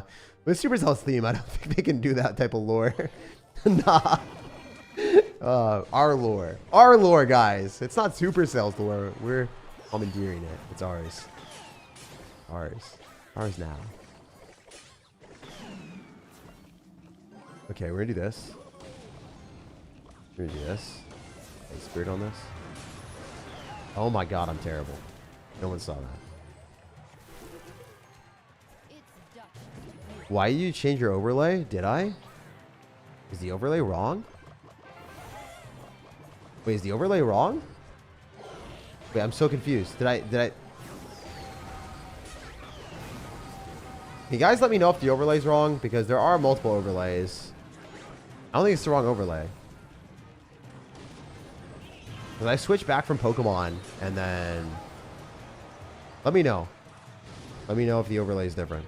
He's just trolling? No, like, there are different versions of my overlay. That's the thing. I don't think he's actually trolling. I think I actually... Like, for him to do that, he must have noticed something. That there was a slight difference in the overlay. I don't think he's actually trolling. I'm not joking. I'm not going to lie about that. I don't think bro was actually trolling. Also, this is not going well for us at all. I do not think this matchup is very fair. Okay, though. Maybe you can still find a way. Dagger Duchess into bait decks is just really bad for the bait deck. Especially since he got so many bait cards, and we have Cannoneer.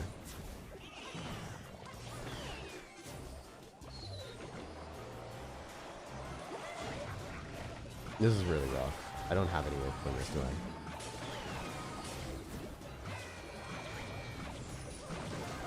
That was the best play I could have done, man, with what I had.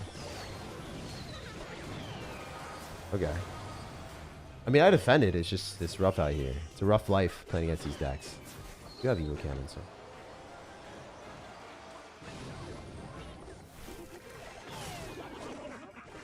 He's taking a sweet time.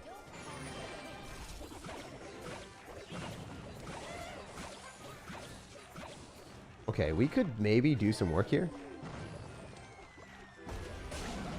Okay, this is definitely a lot better than I thought it would be. Take it. Take it for sure. Alright, this is the only push that I have in my tank. Like, if this doesn't work, I kind of lose. Kind of get cooked then, right? If that gets pulled, yeah, so you see the wall breakers that he just did? He pulled them to the side and got a massive positive trade. So this guy's actually quite good at the game. Yeah, does he hard counter me? 100%. But does he play well? Like, those wall breakers, if you guys were asking how do you counter Evolved Lumberjack, it's that. That play that he just did was what you want to do. He played that really well, but he did counter me. He also has cannon too, so it's not super easy for us to get through, you know?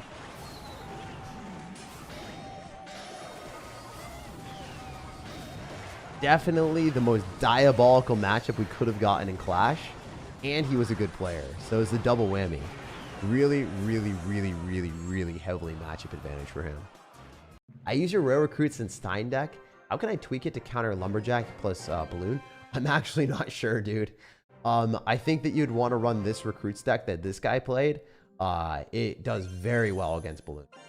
Maybe just play this, because it's going to have Dark Goblin and Firecracker, and it's also going to have Cannon to pull. So I would just straight up switch the recruits deck to the Mighty Miner version that I was showing earlier. I like that one a lot. I really, really like that Mighty Miner Royal Recruits deck that I made a video on. I'll actually post that in the pinned comment. I super like that. And this deck that he played is pretty similar to that. So you could play my deck. You could play this deck.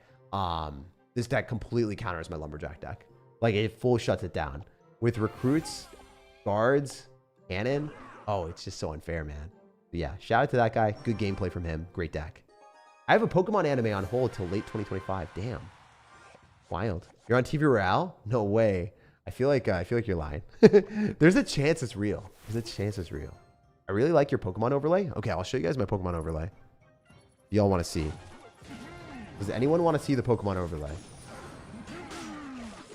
It's straight fire. It is very, very cool. Get it. Y'all let me know if you want to see it. I can flex it for a sec. Let's see it. Let's see it. Okay. Look at the Pokemon overlay. Doesn't that slap? Because the name is SirTag and Gengar's ability is SirTag. So I love it. I really, really like it. Really, really cool in my opinion. All right, we're going to go in for a Royal Delivery here so we can clean up all the skeletons. Or most of them.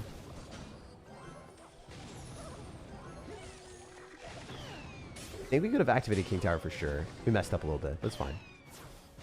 Still fine. Still pretty good defense. But yeah, that's one of my favorite things I've envisioned and told the editors to do.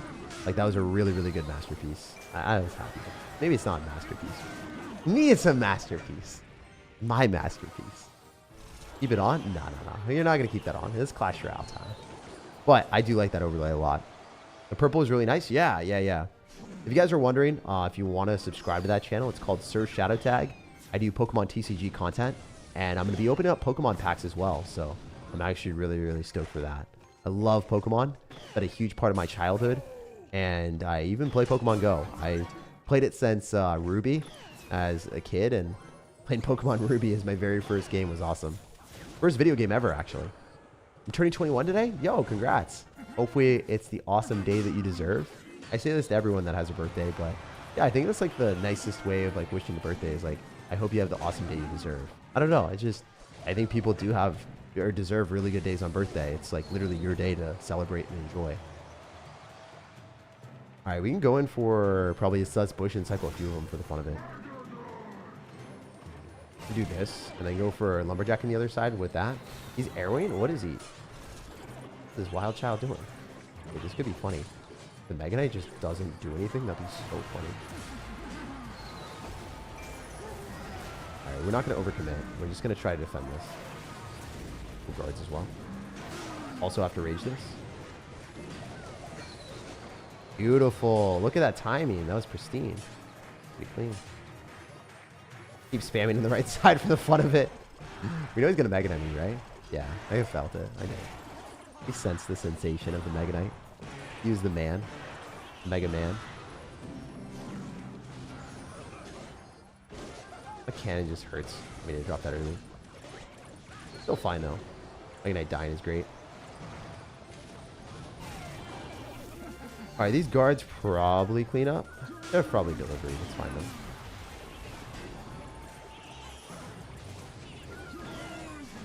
Oh my gosh.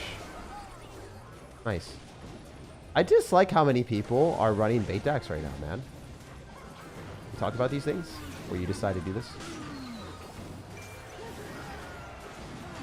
Serenading me with spam. I love how good the Lumberjack is on defense, too. Like, it can't die, so it just gives you just insane value. Alright. Do this. Let's push other side just to force elixir.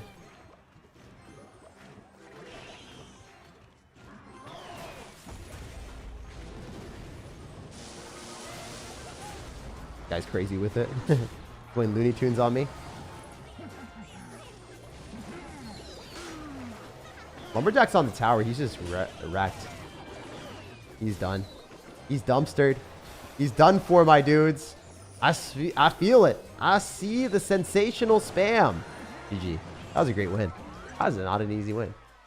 Dog, it's 1 a.m. Why are you streaming? We could hit a gym sesh sometime. Oh, man. Yo, wait. Guys, I actually, unironically saw a lot of y'all at card shows in Seattle. It was super funny and cool. If you guys ever see me, straight up just be like, oh, I recognize you. Or like, I don't know. It'd be really, really cool. Oh, damn. I didn't see the 10 gifted subs. I'm such a trash streamer. Thank you, Penelope. Always let me know if I miss those stuff. I miss so much. Mysticism says, Tag, I remember watching you visiting Gramps at the hospital. Stayed a few weeks and up to date on your streams and videos, pushing up to 7,500 trophies. My last game to UC will be a shadow game. Damn, dude.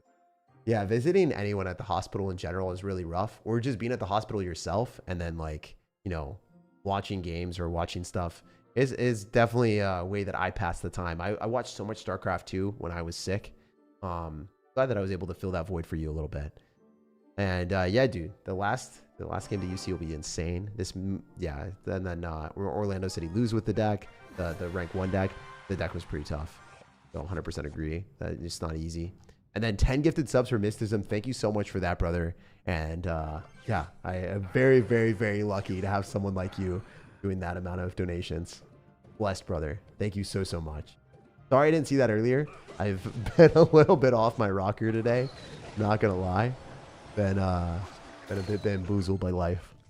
What's the highest rank you ever got? I've been #1 in the world, but the highest rank I've ever finished on this account, I think, was 21. On other accounts, when I was, you know, a bit younger and the game was way easier, I have finished way higher than rank 21. I do forget what rank I finished, but I have finished in the top 10 in the world before. And that was when account sharing was normalized and no one got punished for it. And now everyone gets punished for it. So, you know, yeah. I think a lot of people's accounts from like Nova, they don't even own the account. So they could theoretically get banned for it. I mean, I don't think they'll get banned for it right now. But if oh, you can Ice Spirit on the Lumberjack. Wait, you can Ice Spirit on the Lumberjack to stun it. That's so funny. Wait, that's so funny. I didn't know that was a thing. All right, we're going to sus Bush there, because then he's going to, like, defend that with units. And then we could just go spam to the other side, and he has less distractions now. I am the captain now. Look at him. He has nothing. He's cooked. He's so cooked. That's very funny. At least the Lumberjack's not even dead. Lumberjack's not even dead yet. We haven't even had 2% of our power, brother. Not even 2% of our power. Gonna stay there. Or rage it up. It's gonna 3-crown, dude. Look how dumb that is. Look how dumb that is. Oh my goodness. It got him all the way down. If I timed it a little better, it would have 3-crowned. If I timed it a little bit better, we would have 3-crowned. That's insane, right? Like, that's stupid. Come on, Clash. Let's not have this in the game. Let's not do this. Let's not do this to people. They're going to quit. This guy's going to be throwing a fit. He's had enough of it. Sheesh. It's insane. Jake, you want to tell us about what was earlier bad, or you still want to wait? I'll wait till after this stream, after this game. I want to end this game on a good note, and then I'll endeavor to tell you guys the tragedy that happened today. I'm not even joking. Like, it was a tragedy. It was a really bad day. But this made me a lot happier. You know, we'll play Clash Royale and terrorize the game with these problematic cards. I mean, hey, when you get to play broken stuff and enjoy breaking your opponent's towers down, there's no better feeling. It's just miserable when this happens to you. All right, so if you guys want to check out my Twitter, it basically breaks down one of the things that happened to me. But I broke a big bottle of olive oil yesterday. Like, I'll redo this as we tell you guys the story. But if you ever want to follow me on, you know, X or whatever, Twitter, you guys can take a look at the status. Essentially, there's this big glass of olive oil. It broke, shattered in my kitchen. And I was like, okay, all right, well, whatever. I'll just clean it up. I cleaned it up. I had shoes on. Everything was good. And unfortunately, the day after, you know, after I cleaned everything, there was a piece of glass underneath one of the, you know, doorways. One of the doorways that was really close to my kitchen because my doorway is kind of cramped or whatever. The doorway had a piece of glass underneath it. And I just moved the doorway, and then I stepped on that glass, and it went right into my foot, and it went through a sock. So I freaked out. I was like, damn, what happened? So then I freak out. I like take off the sock. I put my hand there. And then I cut my hand with the freaking glass. So I'm just like sitting there mystified, like, what do I do? What do I do? So I then call one of my friends because I'm like, you know, up in an apartment complex. So I'm like not on the first floor. So like I'm like hobbling down, and he like comes and gets me. And we go to urgent care. And these urgent cares, they're like looking at me and they're like, yeah, okay, we accept your insurance. I'm like, okay, cool, awesome. And like I checked beforehand, and like they didn't answer, so I just went to the closest one near. And the freaking urgent care is like, it's like 4 or 5 o'clock, mind you. They're like, yeah, we're full for the rest of the day. These people have been waiting here for 5 hours. I'm like, there's 2 people, and one of the person walked in right before me, so she like obviously lied, and she just wanted to leave. So she like in the medical industry for whatever reason in that urgent care thing, she had no want or urge to even be there. She did not care about people. And I was like, holy hell, how is this real? So like, I didn't know that like people like, I don't know. I didn't know it was like a business. I didn't know like, you know, healthcare like that was a business for people. But like the urgent care, like I'm lucky enough. I have insurance. I have money. I'm not like unable to pay out of pocket if I needed to get the you know, procedure or whatever to get that fixed. But the yeah, the girl like had one person, and she wanted to just like leave at 5 o'clock flat. Like she didn't want anyone to waste her time. So I was like, oh, do you have any idea like where I can go? Like I don't want to go to the emergency room because it's going to cost $500, and also it's going to be, you know, for people that are, you know, more urgent than me even. Like is sometimes like because you know, this is a piece of glass, and like I felt like, you know, I'm not dying, so I could maybe not have to do that, right? So then we go to a different one because I Googled it and I figured something out. She didn't say anything. She didn't tell me like anywhere to go. She's like, yeah, no, I have no advice. So I was like, okay, great. So I just went to the next one, and then we got there a little bit later because, you know, it was like not 4 o'clock then. It was like 4:30, 5 o'clock. Same thing there. They're like, yeah, no, we're booked out. There's no one there. We don't have anything. I was like, oh, dang. All right. And then I was like, oh, crap. All right, I need to start calling places. But this urgent care told me that there would be different places, and they gave me suggestions. So I went to the place they suggested while I was calling another place. The place that they suggested that wasn't supposedly not full was full. And the place that I called was an outsourced customer service representative from like a different country that didn't even like know anything about the urgent care facility in Washington. So I was like, holy hell, you outsource your customer service so that you don't even like get a representative that is even at the clinic. I was dying. I was like, this is unbelievable. There's no way that's real. So that was super funny. Imagine like dealing with this when you're in pain, right? And you actually have somebody that has to like, figure this out, right? So that was just crazy. And then I eventually get to another one, same story. They're like, yeah, we're booked out. I'm just like, oh my gosh, all right, we're just gonna go to the ER. But yeah, it was like 5 different ones back to back to back to back that literally were booked out. When I called them, the customer service said that they couldn't have any idea of when the wait time would be. There's no way that I could do an appointment. And this is at 5 p.m. Like, you hurt yourself like early in the afternoon, like right after work. Like, a lot of times people like, do things after work. Like, their work day finishes at 5 o'clock. They're cooked, right? If you hurt yourself at 5 p.m., you have to go and spend $500 if you have a copay for insurance. Like, that's miserable, right? Like, that's insane, right? That is so bad. So basically, I don't think this is like a issue that should ever be politicized or anything like that. I think that healthcare, because without health, you have nothing.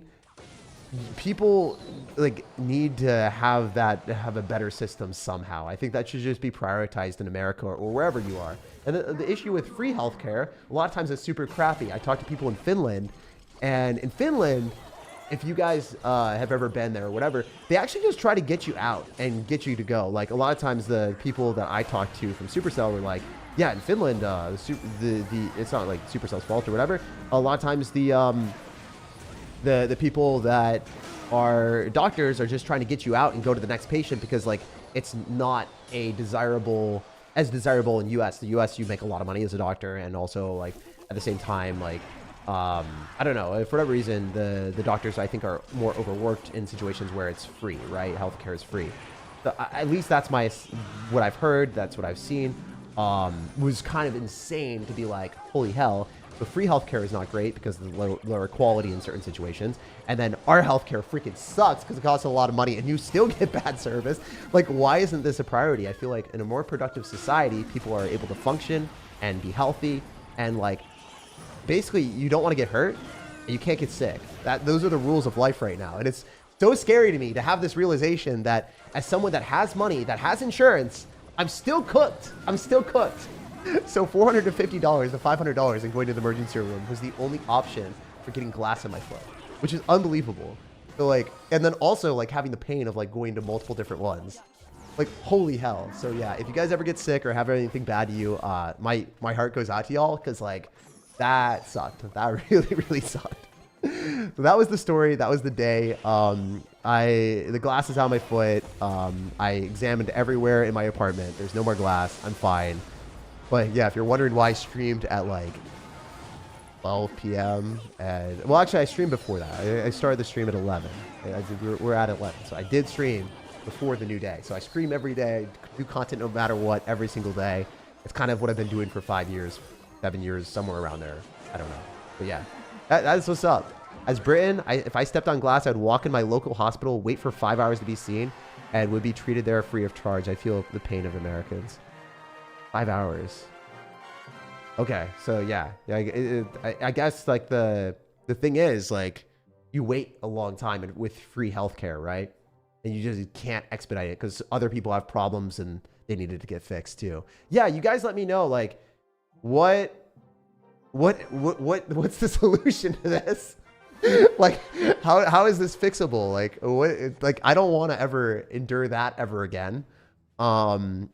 What should I do as like a person? Like, should I just, I'm just going to try to go to the ER and maybe like, risk it next time. Like that's what I'm going to do. I'm just going to be like, I guess just spend the $500 if that happens. Like it wasn't terrible, right? Like it was controlled. Like obviously it wasn't like awful, but it was pretty bad, like I wasn't going to die from it or anything. But yeah, having stuff like that,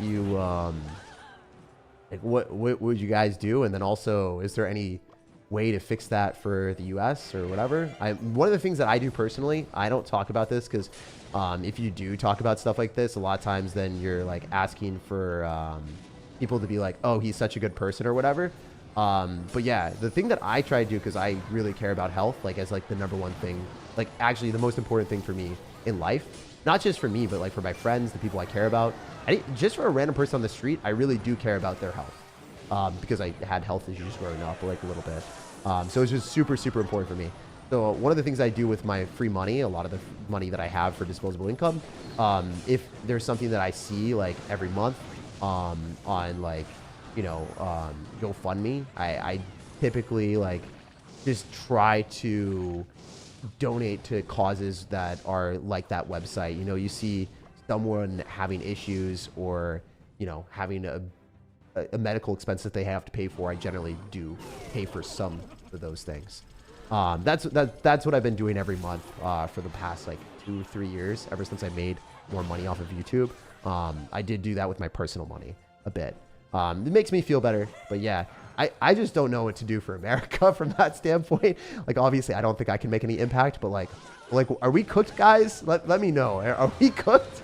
Because that was the worst experience. I think, like, I've had some pretty like weird or unfortunate days. Like, I had like a pet passing away, right? But like, this made me like lose faith. I was like, what the hell are we doing here? How is that real? Like, that does not feel like real life. Waiting for that amount of time for an injury to like get fixed, like, I feel like that just should not happen. You know, we have all this money where we're like spending money on, if you look at Seattle, right, everyone's got bougie cars, like the food is so good. Like, I don't know, like, why is the healthcare so freaking lagging behind? It just doesn't make sense. You know, I don't know. I guess, yeah, I don't know. I have no idea. I'm just wondering, asking for friends out here. So yeah, that is my rant. That is what happened today. I wanted to keep it 100 with you guys. I also didn't want to ruin like a stream with bad vibes or anything, but I did want to talk to you guys about it because it was captivating my entire day, and it was also the reason why I did not get to stream as much as I wanted to earlier. So I'm sorry to y'all that I just wasn't able to. I wasn't able to stream, you know, at 12 today, but you know, sometimes things happen. Sometimes things happen. My dad broke his foot while the rest of our family was on. Our immediate family were on vacation. We waited about a month for him to get treated. Luckily, he still has a job. Dude, what the heck? Did they give you stitches? Nah, no stitches. You buy olive oil later? Guys, I got oiled up, all right? You asked me to get oiled up. I take that stuff seriously. Blood, sweat, and tears. Blood, sweat, and tears goes into oiling up. There isn't a YouTuber that is more dedicated to getting oiled up than me, all right? I am the oiled up master. Holy hell. Okay, so I am never putting the glass bottle anywhere near the ledge of anything ever again for the rest of my life. I'm literally wearing slippers in my apartment permanently. Slippers on. No feet pics for you guys. Sorry, that just has to be done and said. That was traumatizing. Legitimately the most traumatizing experience ever. I've had glass get stuck in my foot before. I was just like easily able to pull it out, and like it bled a little bit. I was like, who gives a crap? It's easy. It's light work. But like when it's a small little shard and you can't see it, and then it cuts your hand because you couldn't see it. I have really good eyesight. I was super pissed off. I was really scared and pissed off. I was like, ooh, can I get this out? Like, that is legitimately the worst feeling ever when you know that something's like bothering you and you can't fix it. It's like, holy hell. If you know it's going to be fixable, then you're chilling, right? Oh my goodness. It's the glass shard. It came back, but it blasted our opponent. Yo, that was so unfair. That was 17 levels of illegal. That was so dumb. That did so much damage. It violated this man. He didn't even know what was happening. He's just looking at it. He's like, why? Why does this happen to me, bro? I'm sorry, man. It just has to be this way sometimes. Small glass shards and metal slivers are the worst. Yeah, I'm lucky it wasn't anything like metal. Freaky. You didn't get any stitches. They just expected you to pull it out yourself and slap a band-aid on it. Yeah. But, I mean, the thing is, like, it was like, it was really, really, really weird because they told me, like, yeah, sometimes these things just heal up. And it keeps the, what is it? It keeps the, how do I say it? Since a lot of the smaller cuts will heal up really, really quickly. I didn't know if it was going to stay inside, you know? So, like, that was the problem. That's the problem. You don't really know if you're going to get a cut and stuff like that if your body just heals. If your body just heals and it stays inside, then that's like a really scary thing. I didn't want more glass, like, slivers and stuff to stay inside my body, which would have been, like, the scariest thing ever. Like, I would never, never, never want that to happen. But yeah. GG. We lose this game. I play like trash. GG. If you were to do, if you're a Clash Royale CEO in a day, what would you do? Fire whoever created Evolved P.E.K.K.A, Rune Giant, and the Pancake Tower immediately. Fired. I would never say that about anyone. Like, I was actually the biggest advocate to, like, never fire people in Clash Royale if they, like, you know, messed up on certain things. But, like, legitimately, those people that created that, like, had no business ever touching the game in any direct way. Or maybe you don't fire them, but you remove them from the position of making any decisions for the game. Like, those people don't understand the game. They don't understand that, like, you shouldn't be buffing things randomly. So, like, one random shot every third attack randomly does, like, 1,000,000 damage. And they were okay with, like, Hunter as is. Like, those type of things. Yeah, I do that. I would also, like, selfishly prioritize Clash Royale, like, dev team or whatever. I'd probably rebuild the game so then you could, like, add cosmetics and stuff. I don't know. I would do a lot of things that would cost a lot of money, but I would think would be better for the long-term longevity of Clash Royale. And even though it wouldn't make the most financial sense because they make more money on Brawl Stars and stuff, I would heavily concentrate on this game because I love it. And yeah, that's what I would do if I was CEO. I would make Clash Royale the best game that I could make it. And I would also stop adding, like, as much monetization, because I do think that one of the things that Clash Royale is failing to realize is if you try to make as much money as you can at the cost of, like, hurting your player base a little bit at the start, or, like, when you're making the money, you're not going to make as much money in the end. I think that maybe they do realize that, but, like, they maybe think they can get away with it because the team always changes. And another thing that happens, like, very, very consistently is... Okay, we got a rage. Nice. Yo, he's cooked. He's good. He's cooked. Oh, no, never mind. He pulled it back. Nice. Well played. So I guess he's got some sufficient practice. So Saul would, like, look at what he did to counter that. He played that really well. But he doesn't have the Demolisher in cycle anymore, so that's good.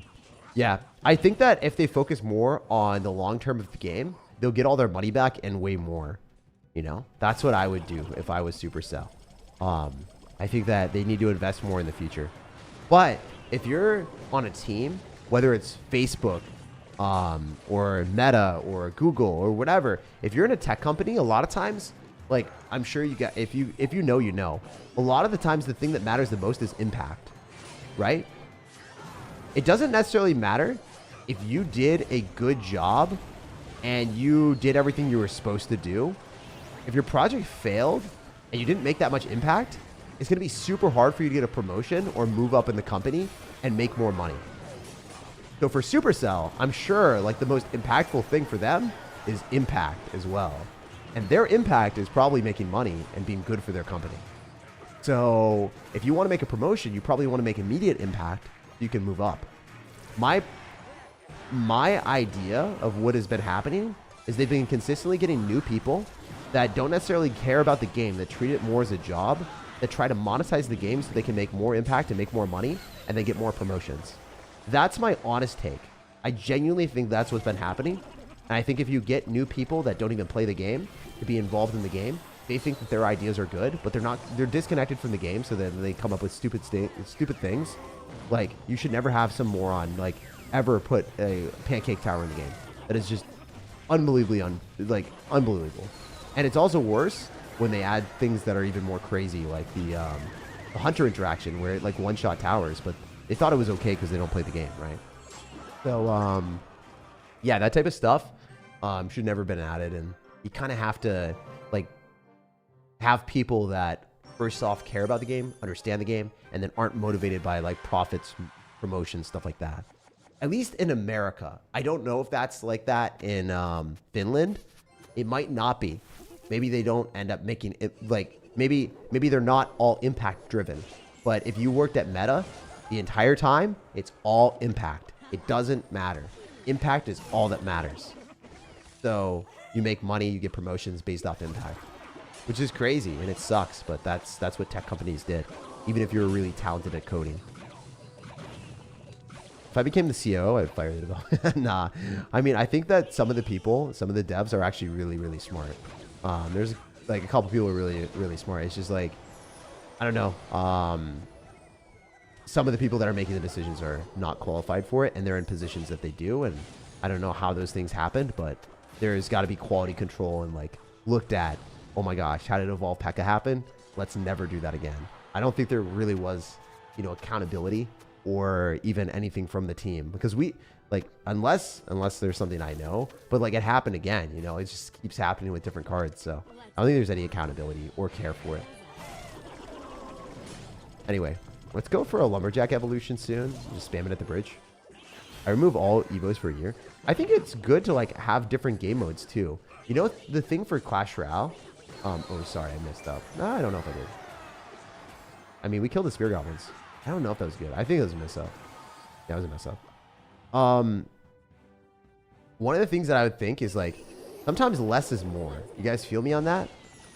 Less is more, meaning that the least amount of things that are in a thumbnail, the less you can get distracted by, and the more views and the more attention it's going to garner, and the more clickable it is. If you watch really, really new YouTubers that don't know much about like creating good content, a lot of times you'll see them add like 50 million things in a thumbnail. Their text will be like 5 different words, 6 different words. It'll be really hard to read everything in a short amount of time. They'll end up having like 6 or 7 different characters. They'll make like a Picasso masterpiece where it's pretty cool art if you really look at it, but art doesn't generate clicks. You want to have something simple that people will want to look at fast and that they'll be interested enough to click on. So if you look at like an OJ thumbnail or a Ken thumbnail or my thumbnails, a lot of thumbnails from people that have been doing YouTube for a while that understand it will be pretty simple. You know, that's just how it is. And yeah, I guess like Supercell is like out here doing the most complicated thumbnails ever because they don't really understand. It's sad, but that's a reality. I think that's a really good analogy too. I don't know if it is, but I think it is. You guys can tell me differently if you think I'm wrong. Also, this is kind of tough, isn't it? Might have lost. Might have been bamboozled a little bit. You know? Oh, nice. All right, let's kill the Dark Goblin, hopefully. No Dark Goblin death today. Feels bad, man. We just dead? Guys, are we cooked? I defended that somehow. What the hell? Take those. What the hell are you doing, dude?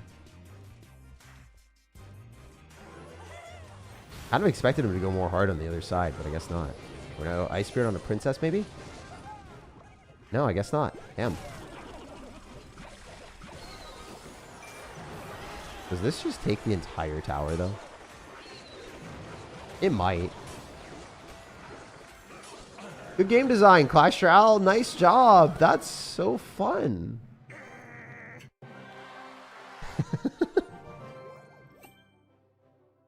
We gotta watch that again. How much damage was that? That's crazy. That's unbelievable and definitely should not be achievable. Good job. Good job, Clash Royale. Wow. Nice gameplay. So that tower's at 2,600. My Lumberjack wasn't even over leveled. It was just level 14. Oil up, baby girl. Dude, I tried to oil up. I tried to inject the oil into my veins, bro. I've realized something. Pro players aren't really good at the game. They've mastered one deck and they're just good at using specific decks only. No, that's a bad take. I'm sorry. That's a bad take. Certain pro players are bad besides their one deck. Not going to call people out because that's disrespectful. There's like a lot of people, like specifically beatdown players, that play their one beatdown deck and they're very good with that beatdown deck.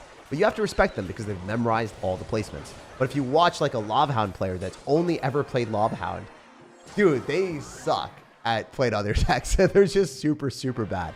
Not Dominic. Dominic's actually very, very good. But certain Lava Hound players, if you watch them, They're just trash. Also, one of my friends, like, admittedly, very good Three Musketeer player, like one of the best in the world, but he doesn't know how to place buildings, and he'll like fumble every building placement. It's not that he's dumb. He's actually really smart. He's smarter than me academically. He's also really, really smart, high IQ for Clash Royale. Like, he just has never played it before. He's never spent the time. So you could laugh at a lot of people that play certain decks and one-trick them, but that's not every pro player. You can't make a sweeping generalization and say every pro player is, you know, only good with one deck. So, yeah, like for instance, if you played against Riley, he would cook you with every deck. Every deck that he played. Ro would run a fast cycle like Fire Spirit deck and win, you know, with the Golem. You see the boss and Alpha QQ drama? Alpha QQ is really toxic. The stuff that he says to people is so unhinged. Like, he unironically just drops racist stuff every 5 seconds. I'm just like, bruh, how is this dude real? I mean, it is what it is. Yeah, he does that. I didn't really see the full drama, but I can almost certainly tell you that Boss probably won. If he just pulled up any tweet that AlfQQ did, or any DM that AlfQQ did, he just loses. Just straight up loses whenever you're like, hey, I'm a homophobic racist dude. Like, you just lose, you know? You don't win that, bro. It's just, you automatically lose. You get hard countered by Boss. It's just how it happens. So yeah, that's unfortunate. It's a little bit of a skill issue for AlfQQ there, but it is what it is. I didn't see it. I have no idea what happened. I'm just gonna tell you guys straight up. Like, if I know that and I say that, you know it's bad then. I never say that stuff. But yeah. Sometimes I'd be looking at the #1 rack and they got some insane deck. You said #1 rack. You did not say rank. Oh my goodness. Why did I say that? Pay to win Evos broke it. Okay, wait. Why are we playing against this again? Why are we playing against this again, man? Are we really just playing against Logbait with our Cannoneer deck? This is not a good time. This is a sad moment for us. Every type of beatdown deck, I just play my... Yeah, no. You got to enjoy the game. If you like beatdown decks, even if you lose with it, like, even if you suck with a certain deck and you get better with it, it's a vibe. Like, that's how Clash Royale is meant to be played. Don't take this game too seriously. Your life doesn't depend on it, you know? And then you guys could be like, Jake, your life depends on it because you got to get views. And you'll be like, oh, maybe, but I also have alternative pathways. So, you know, it's all good. I guarantee you, like, if I did content for pretty much any other game that I enjoyed, I could make it work. If the game has viewership, if it allows for viewership, like Wild Rift, I would not be able to make YouTube full-time work. But Brawl Stars definitely I would have been able to. You know, is depending on what it is. Can we not die here, please? Make me so happy. Just like not use this game. I'm so cooked though. We're doing some shenanigans here and hoping that this Lumberjack cooks him. Does he? Nah, I lose. That's sad because it would have won us the game. Oh, the Lumberjack. It was ready to jack the tower down. I love facing a variety of decks. No Diddy. Why are you saying that? Boss had some interesting picks on his camera roll. SirTag. Oh, yeah. I mean, I think he had like... Yeah, I remember. He had some not safe for Clash Royale content in that type of folder or whatever. That doesn't matter though, dude. Doesn't matter. That's like, I mean, I'm not saying it's not embarrassing. That's definitely embarrassing. But like, as long as it's not pictures of himself or someone else that you know or he knows, then it's fine. If he leaks pictures of someone, then, dude, that's awful. If you know, if it's pictures of him, that's pretty bad too. But like, it's just, from what I understood, it was just whatever. Boss being young and doing dumb stuff. I remember seeing that. Boss has done some dumb stuff before. I think CWA also had that in one of his videos as well. I think he had like inappropriate pictures or inappropriate stuff. I think Anthony, if you guys know the Spanish YouTuber, he also had that. I think a lot of YouTubers have like had bad moments. Surgical Goblin had a like video of picking his nose. There's a lot of like random stuff that you guys have seen over the years. And I probably have had certain things too. I remember, oh dude, my ex-girlfriend leaked my freaking address. She actively leaked my address on freaking video, on stream in front of 2,000 people. She did that. That was bad. That was bad. She did it by accident. She's like, I'm ordering Uber Eats to this address. I'm like, no way. You didn't just say that on, like, you have to be joking. You went to MIT and you're doing that? It was so funny. I died. I actually died. It was the funniest moment ever. And also one of the worst moments ever. I was just like unbelievably like impressed that that happened. It was so funny. Oh, did anyone visit you? No. There were luckily 2 addresses. It was like, there were 2 different addresses in Boston with the same thing. So like people didn't know, and I was in an apartment complex. So I was like, yeah. Plus I wasn't also that big of a deal. I don't think people really care that much. I also don't think people care that much right now either, but you know, I'm just saying like, I'm not a certifiable like, hate-filled demon lord where people want to like come for my head. I don't know. What are we doing here? There's a dude in my clan who's a heart surgeon that plays Clash on his break. What a G. Dude, he seems like a nice guy. Seems like a talented expo player with all the precise placements. What if he's like an Elixir Golem player? I'd be worried. I'd be like, oh, dude, no way you're a heart surgeon with that. You're heartless. You're heartless. You don't even know what a heart is. Running Elixir Gold. How dare. Oh, that'd be so funny. Seeing your heart surgeon randomly spam everything in the river. Your heart surgeon pulls out a Lumberjack Evolution Rage deck as their main deck. You just leave. You're like, nah, I think I'm good. I think I'm good. I'll wait for the next one. Waits like 7 years, dies, feels bad, man. Oh no. That could feel so much worse. The range nerf actually makes a difference for sure.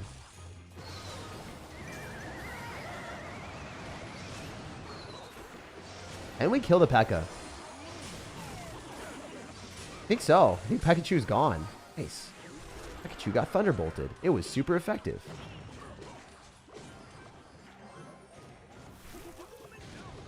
He'll drop a really low Lumberjack so then he doesn't get the rage where he wants. Oh, he's got the rage where he wants. Feels bad now. Pull its stuff back maybe.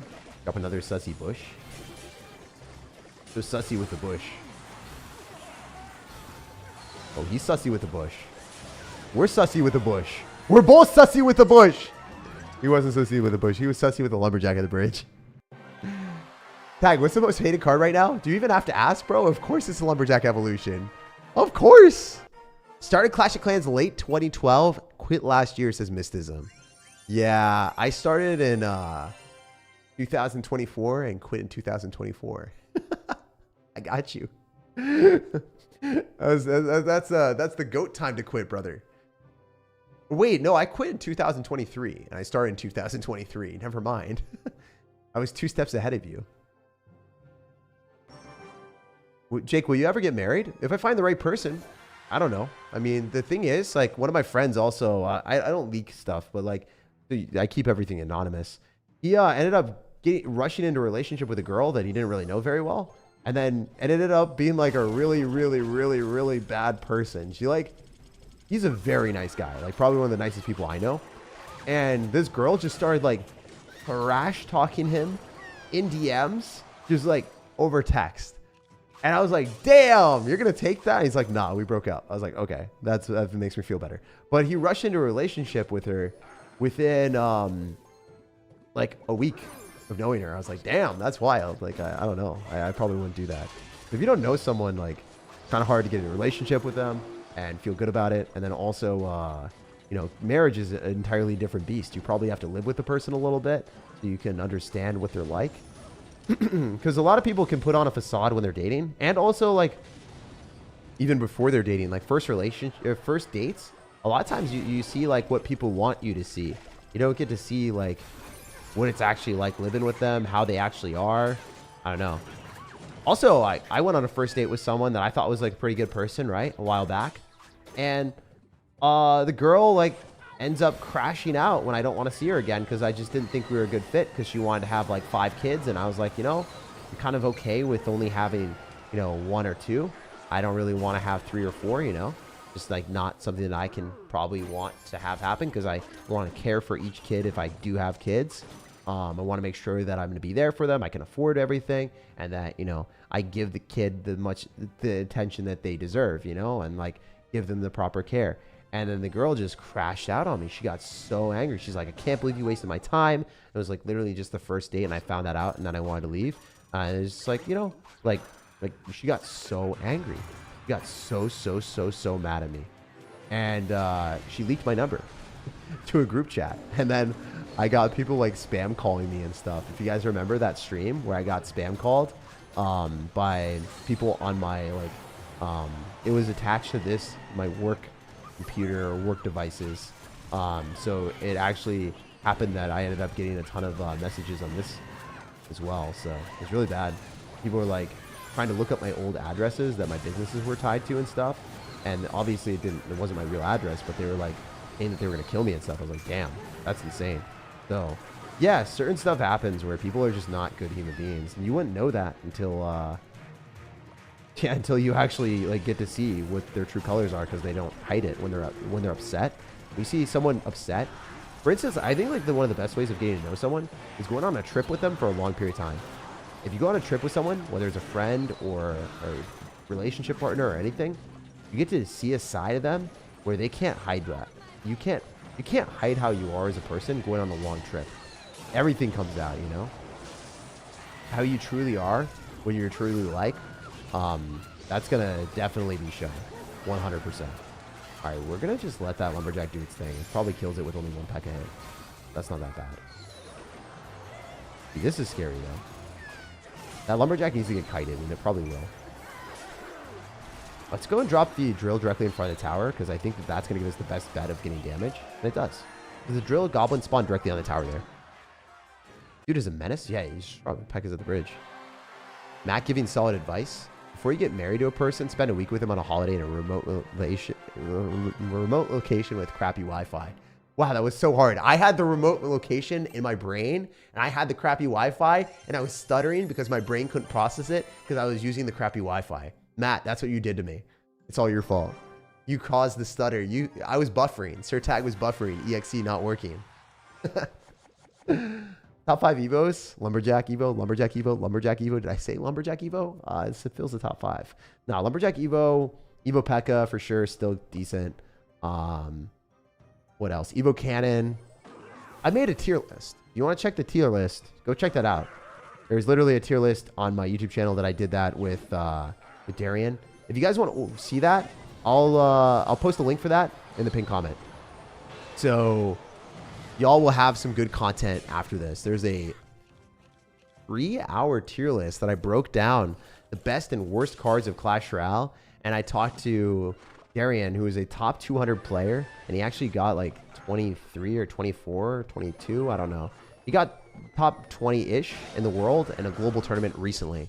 So you can know that his meta knowledge is actually really, really good. If he's able to hit top 20 in the world in a global tournament recently, like the last one, his gameplay and just like his overall knowledge of the game is at a very, very high level. So if I didn't know something, I learned a lot from him. So it was a super fun stream. And I think that our commentary, our like back and forth banter was pretty good. I just like him as a person. So instead of like grabbing someone that might give us more views, I decided to grab a friend that I actually like talking to. So then the content is something that if I'm streaming for 3 hours, I'd enjoy. So this might not get as many views, but I wanted to choose one of my best friends. And yeah, it's super cool that I got to know him from Clash Royale. So huge cool video that's going to be in the pinned comment if you want to see it. And then also, I guess the other video that's going to be in the pinned comment is the Royal Recruits deck. The Royal Recruits deck that I was able to, this is my new main deck for the new meta, and it's really, really broken. You could run Evo Lumberjack in the deck over like Wall Breakers or whatever else evolution I have. I forget what evolution I have. Maybe we could take out Firecracker and put in Evo Lumberjack. There was some evolution that you could take out, but Evo Lumberjack should probably be in the deck just because it's so broken. Straight up unfair. You could just run that deck if you don't have Evo Lumberjack, though. Probably my favorite deck. And It also beats Evo Lumberjack most likely because you have so many distractions. It's really hard for the Evo Lumberjack to break through when you've got Royal Recruits and then like Goblin Gang or Guards or whatever. So many ways of countering it. I remember beating all of the Overpowered decks in the meta earlier. Also, watch how good Evo Cannon is here. It's so broken. It's basically like a second Royal Delivery. A lot of people were asking, like, why is Evo Cannon so good? Like, why do you rate it so high? Well, that was the reason right there. Also, I think we might just lose this Lumberjack. He's raging it up again, right? Okay, no, it didn't rage up a second time. Wait a little bit. Going for the rage with our Lumberjack. It's on the tower. Nice. Look how much deserved damage we got, guys. So talented at the game, obviously. Definitely not lucky. Never lucky. Only skill. This Ice Spirit's gonna cook him. And then he has to still defend this, so really, really tough for him. The heart of life for us. When you feel it, we get kicks. That's crazy that this deck just does this. It does despicable, dirty things. Oh, I'm dead. Unless that dies. I hope it dies. Oh, hell yeah. Nice. Bam more stuff at him now. I actually don't know who wins. This is going to be close. I might be cooked. I might not be. We shall see, my dude.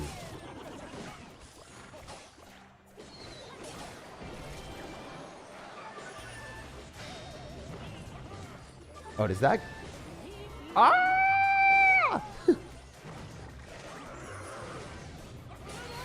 Ah! Oh, it's dead! What is happening in this game? Oh, wait, that wasn't the Lumberjack. This is the Lumberjack. Oh, my God! Chill, bro! Bam! Spam! Go! Do things! I don't know what's gonna happen, but I hope I win, please! No! Damn, that would have been fire. We'll play another game. That was actually heat. That was fun. No. But that was not a defense. That was me thinking that his Lumberjack was evolved and I spammed stuff near my tower and then the Fire Spirit hit my tower. That was actually quite the opposite of a defense. That was the anti-defense defense. That is showing you guys exactly what not to do if you want to win games. Oh my goodness. That was not it. That was most certainly not it. It's all good. We're gonna go Guards here. Also, if you guys are enjoying the content today, definitely leave a like. Goes a long way. Lets me do more content. Lets me have fun with y'all. And I want to stream more frequently. So, yeah, hopefully we can create more for y'all. I've only heard you sing that wrong twice. Oh, no. How often do I sing it, bro? I gotta go and stop soon, refill the gas, and stand up and stretch. I thought you were gonna say teach French. I literally read that, and I heard Penelope was gonna teach French. I saw stretch, and I was like, French. I don't know why. Sometimes my brain just processes at an abnormal rate, obviously. Great stream today. Thanks for helping the drive go quick. 100%. I'm happy that you're here for it. All right, we're gonna cycle this and then go sus bush out here. If he's able to stop this, I'm gonna be a sad sir. Wow, the fireball is just disrespectful. All right, let's rage it up and see how much damage we get. Oh, let's go! Chopping down that tower like a tree, putting you in misery. Let's go. That's what's up. He's cooked. He's cooked. His mental is already fried. Dude, Kevin Kleiner, go. I don't know. He is Klein mental right now. It's a long drive. Last stretch must feel good though. Yeah, it's actually unbelievable. Like going in the car ride for that long period of time. Sometimes people just doze off and it's really not good. I remember very vividly as a kid where this is actually one of the scariest things. I probably, you know, this is one of my biggest regrets in life. I was really sleepy. I hadn't slept much and I felt myself like falling asleep. And then I immediately caught the wheel and I did not do anything. But like after that, I was like, holy hell, I could have died. Like that was one thing when I was 18 years old that I was really remembered. And I will never forget that moment. So yeah, always take breaks. Never, never, never, never, never, never have that stuff happen to you. Like, that's definitely one of the scariest things that has ever happened. And luckily, nothing bad came about it, but it's still a very firmly cemented thing in my brain. That is super, super scary. Because all it takes is like one bad thing like that to happen, and then your life has changed forever. The shout out to Penelope always taking breaks and just like being responsible. Not necessarily the easiest thing to do, because sometimes you're like me and you just want to get places fast, you know? Not the smart thing. The responsible thing. You're responsible, and I'm also dead. Look at that, man. I can't literally like kill the cannon cart very easily, can I? Did we just show the other deck for the last game of the day, maybe? Can we switch to the other deck for the fun of it? Probably not. I think we do this one more. You're going to release... we got to keep playing more games because we keep losing, right? That's how Clash Royale gets you. They get the one more game. Stream has definitely helped me keep up. Yeah. Do you have days of the week where you just write new rhymes? No, the rhymes aren't even that good, bro. Like, for real, my rhymes are really not that good. If you listen to someone that does rapping or other stuff that freestyles, they're at an entirely different level. I just say things because I think they're fun, and it's actually kind of cringe because it's bad. Like, I'm going to keep it 100 with you. The rhymes are bad. They're legitimately bad. Some of them, like, some of the jokes are okay. Like, I think some of the jokes that I say are good. But not all of them. And most of the time, the rhymes are not great. I'd love to see a new deck. Yeah. I can show you the other deck. I actually made a video on it. It'll be coming out soon. It has the Berserker. I just think that a lot of people aren't going to like the Berserker. I think they're going to say it's underrated or bad. So I'm a little bit sad that that's what's going to happen to it. But you never know. He's logging the Lumberjack, and we're going to get Rage up close and personal. Let's go. Hell yeah. If the Goblin goes in front, we're good. Homie's too hard on himself? Nah, not really, man. You know what I was so scared about? I was so scared of... So if my computer broke, I was, like, scared of the tariffs. Like, jacking up my computer prices. I was like, oh, no. Or nor. And then the tariffs didn't happen, so I was like, yes. Or at least they're not happening yet. I don't know. That was the funniest thing ever. That was another thing that happened. So I got like the glass of that, and then everything. It was like, because my computer is like sometimes not functioning properly. Oh, you know what is functioning properly? This Lumberjack, fair and balanced, completely as Clash Royale intended. Hell yeah! Look at that. I skilled my way to take that tower. It was me. It was not the card. It's the player. You know, the best players adapt to their environment. They bring in the best skill plays that not everyone can do. It takes a adroit individual to propel their Lumberjack near the tower and drop another rage. The precise timing of dropping the rage at this last second before the Lumberjack loses its rage is, you know, an exquisite feat that most can't do. Obviously, it's a very skillful maneuver. And if you don't understand, you know, you're not good at the game. You can't adapt to the new meta. It's ridiculous. It's so broken. Like, I actually lose my brain cells. It's so dumb. It's crazy. It's so fun, though. Like, it's actually comically crazy and fun for a degen like me that's just creating content. Like, I love doing this, but I super hate losing against it. So, I don't know. I think I'll get sick of it when you guys don't want to see this in videos anymore and I don't want to play it anymore. And then I'm going to be playing against it every game, and I'm going to be trying to create new decks, and then Supercell won't nerf it. And then I'll be like, oh, I'm cooked. What am I supposed to do? Also, when my cannon doesn't hit anything with the ability, I always cry every time. I baby rage never lucky. Hey, I've been homeless for a long time. Worst thing we want to hear is we're strong. I'm 6 grand rich, though. Nice, dude. Yeah, I'm glad you're able to bounce back. That's sick. Also, like, I don't know, being homeless and then like bouncing out of a bad situation or being sick, like for me, when I was sick, it was really, really hard. And when I was younger and really sick, it was super hard to bounce back. Whenever you're in a bad spot, really, really hard to get out of it because it takes momentum. Also, when you're overweight and working out for the first time, it's so much harder. Or you're like weaker, like it's hard to continuously get out of a bad situation because it takes momentum, it takes a lot of effort, and it takes luck in some situations to get out of it. So yeah, if you're ever in a bad spot, it will eventually get a lot better. But if you're struggling at the start, just know that that's the hardest it's going to be. And then after that, everything is way, way easier once you get momentum going in your favor. So yeah, I don't know. Anyway, guys, I love y'all. I think I'm going to end on that. I didn't have a good day today at all. It sucked. It was probably one of the worst days I've had. I had 2 bad days this year, my dog, and then this one. And this one got a lot better because of you guys. So seriously, thank you for being here. Thank you for supporting me. And thank you for making my day better. Just the vibes, the community. I'm super lucky to have you guys. Thank you again, Mystism, for the dollar. And then hundreds of donations, man. You did so much today. Thank you for all the good vibes. And Mr. Orlando and Arnob, seriously, thank you for the 50. I love you guys. And like the video if you want to support me for free. Best way of supporting me. Check out the pinned comment if you want to see more gameplay on the best, easiest Royal Recruits deck in the game. And if you want to see the tier list, I broke down all the cards in Clash Royale from F tier to S tier. We talked about what the best decks and best cards were in Clash Royale. And we talked about why they're good too. Like, I didn't just rank them and say nothing. Like, I said why the cards were good with a pro player with me. So that info will be on the pinned comment. You guys will enjoy that if you like big, long podcast sessions. And I'll see you tomorrow with a full-length video. No matter when or where you guys are watching, I hope you have an amazing rest of your day. Thank you guys for making my day better again. Yeah, it made me really happy, especially at the start. I was like almost about to tear up on the Arnob comment. Like, I don't know if you guys saw that, but I was like actually getting teary-eyed, which was super cringe early on. I was like, oh no, I can't. I had such a bad day, and that comment just, it hit different. It made me really, really, really, really happy. So thank you, man. Especially for that one. Not saying that everyone else's didn't make me happy, but that one especially just like, I don't know. It hit different when I had a bad day.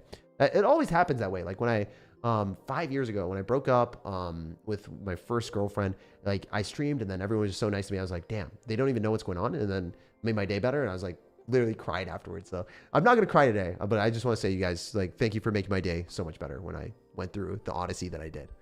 Love y'all. See you tomorrow with a video and many more streams ahead, hopefully.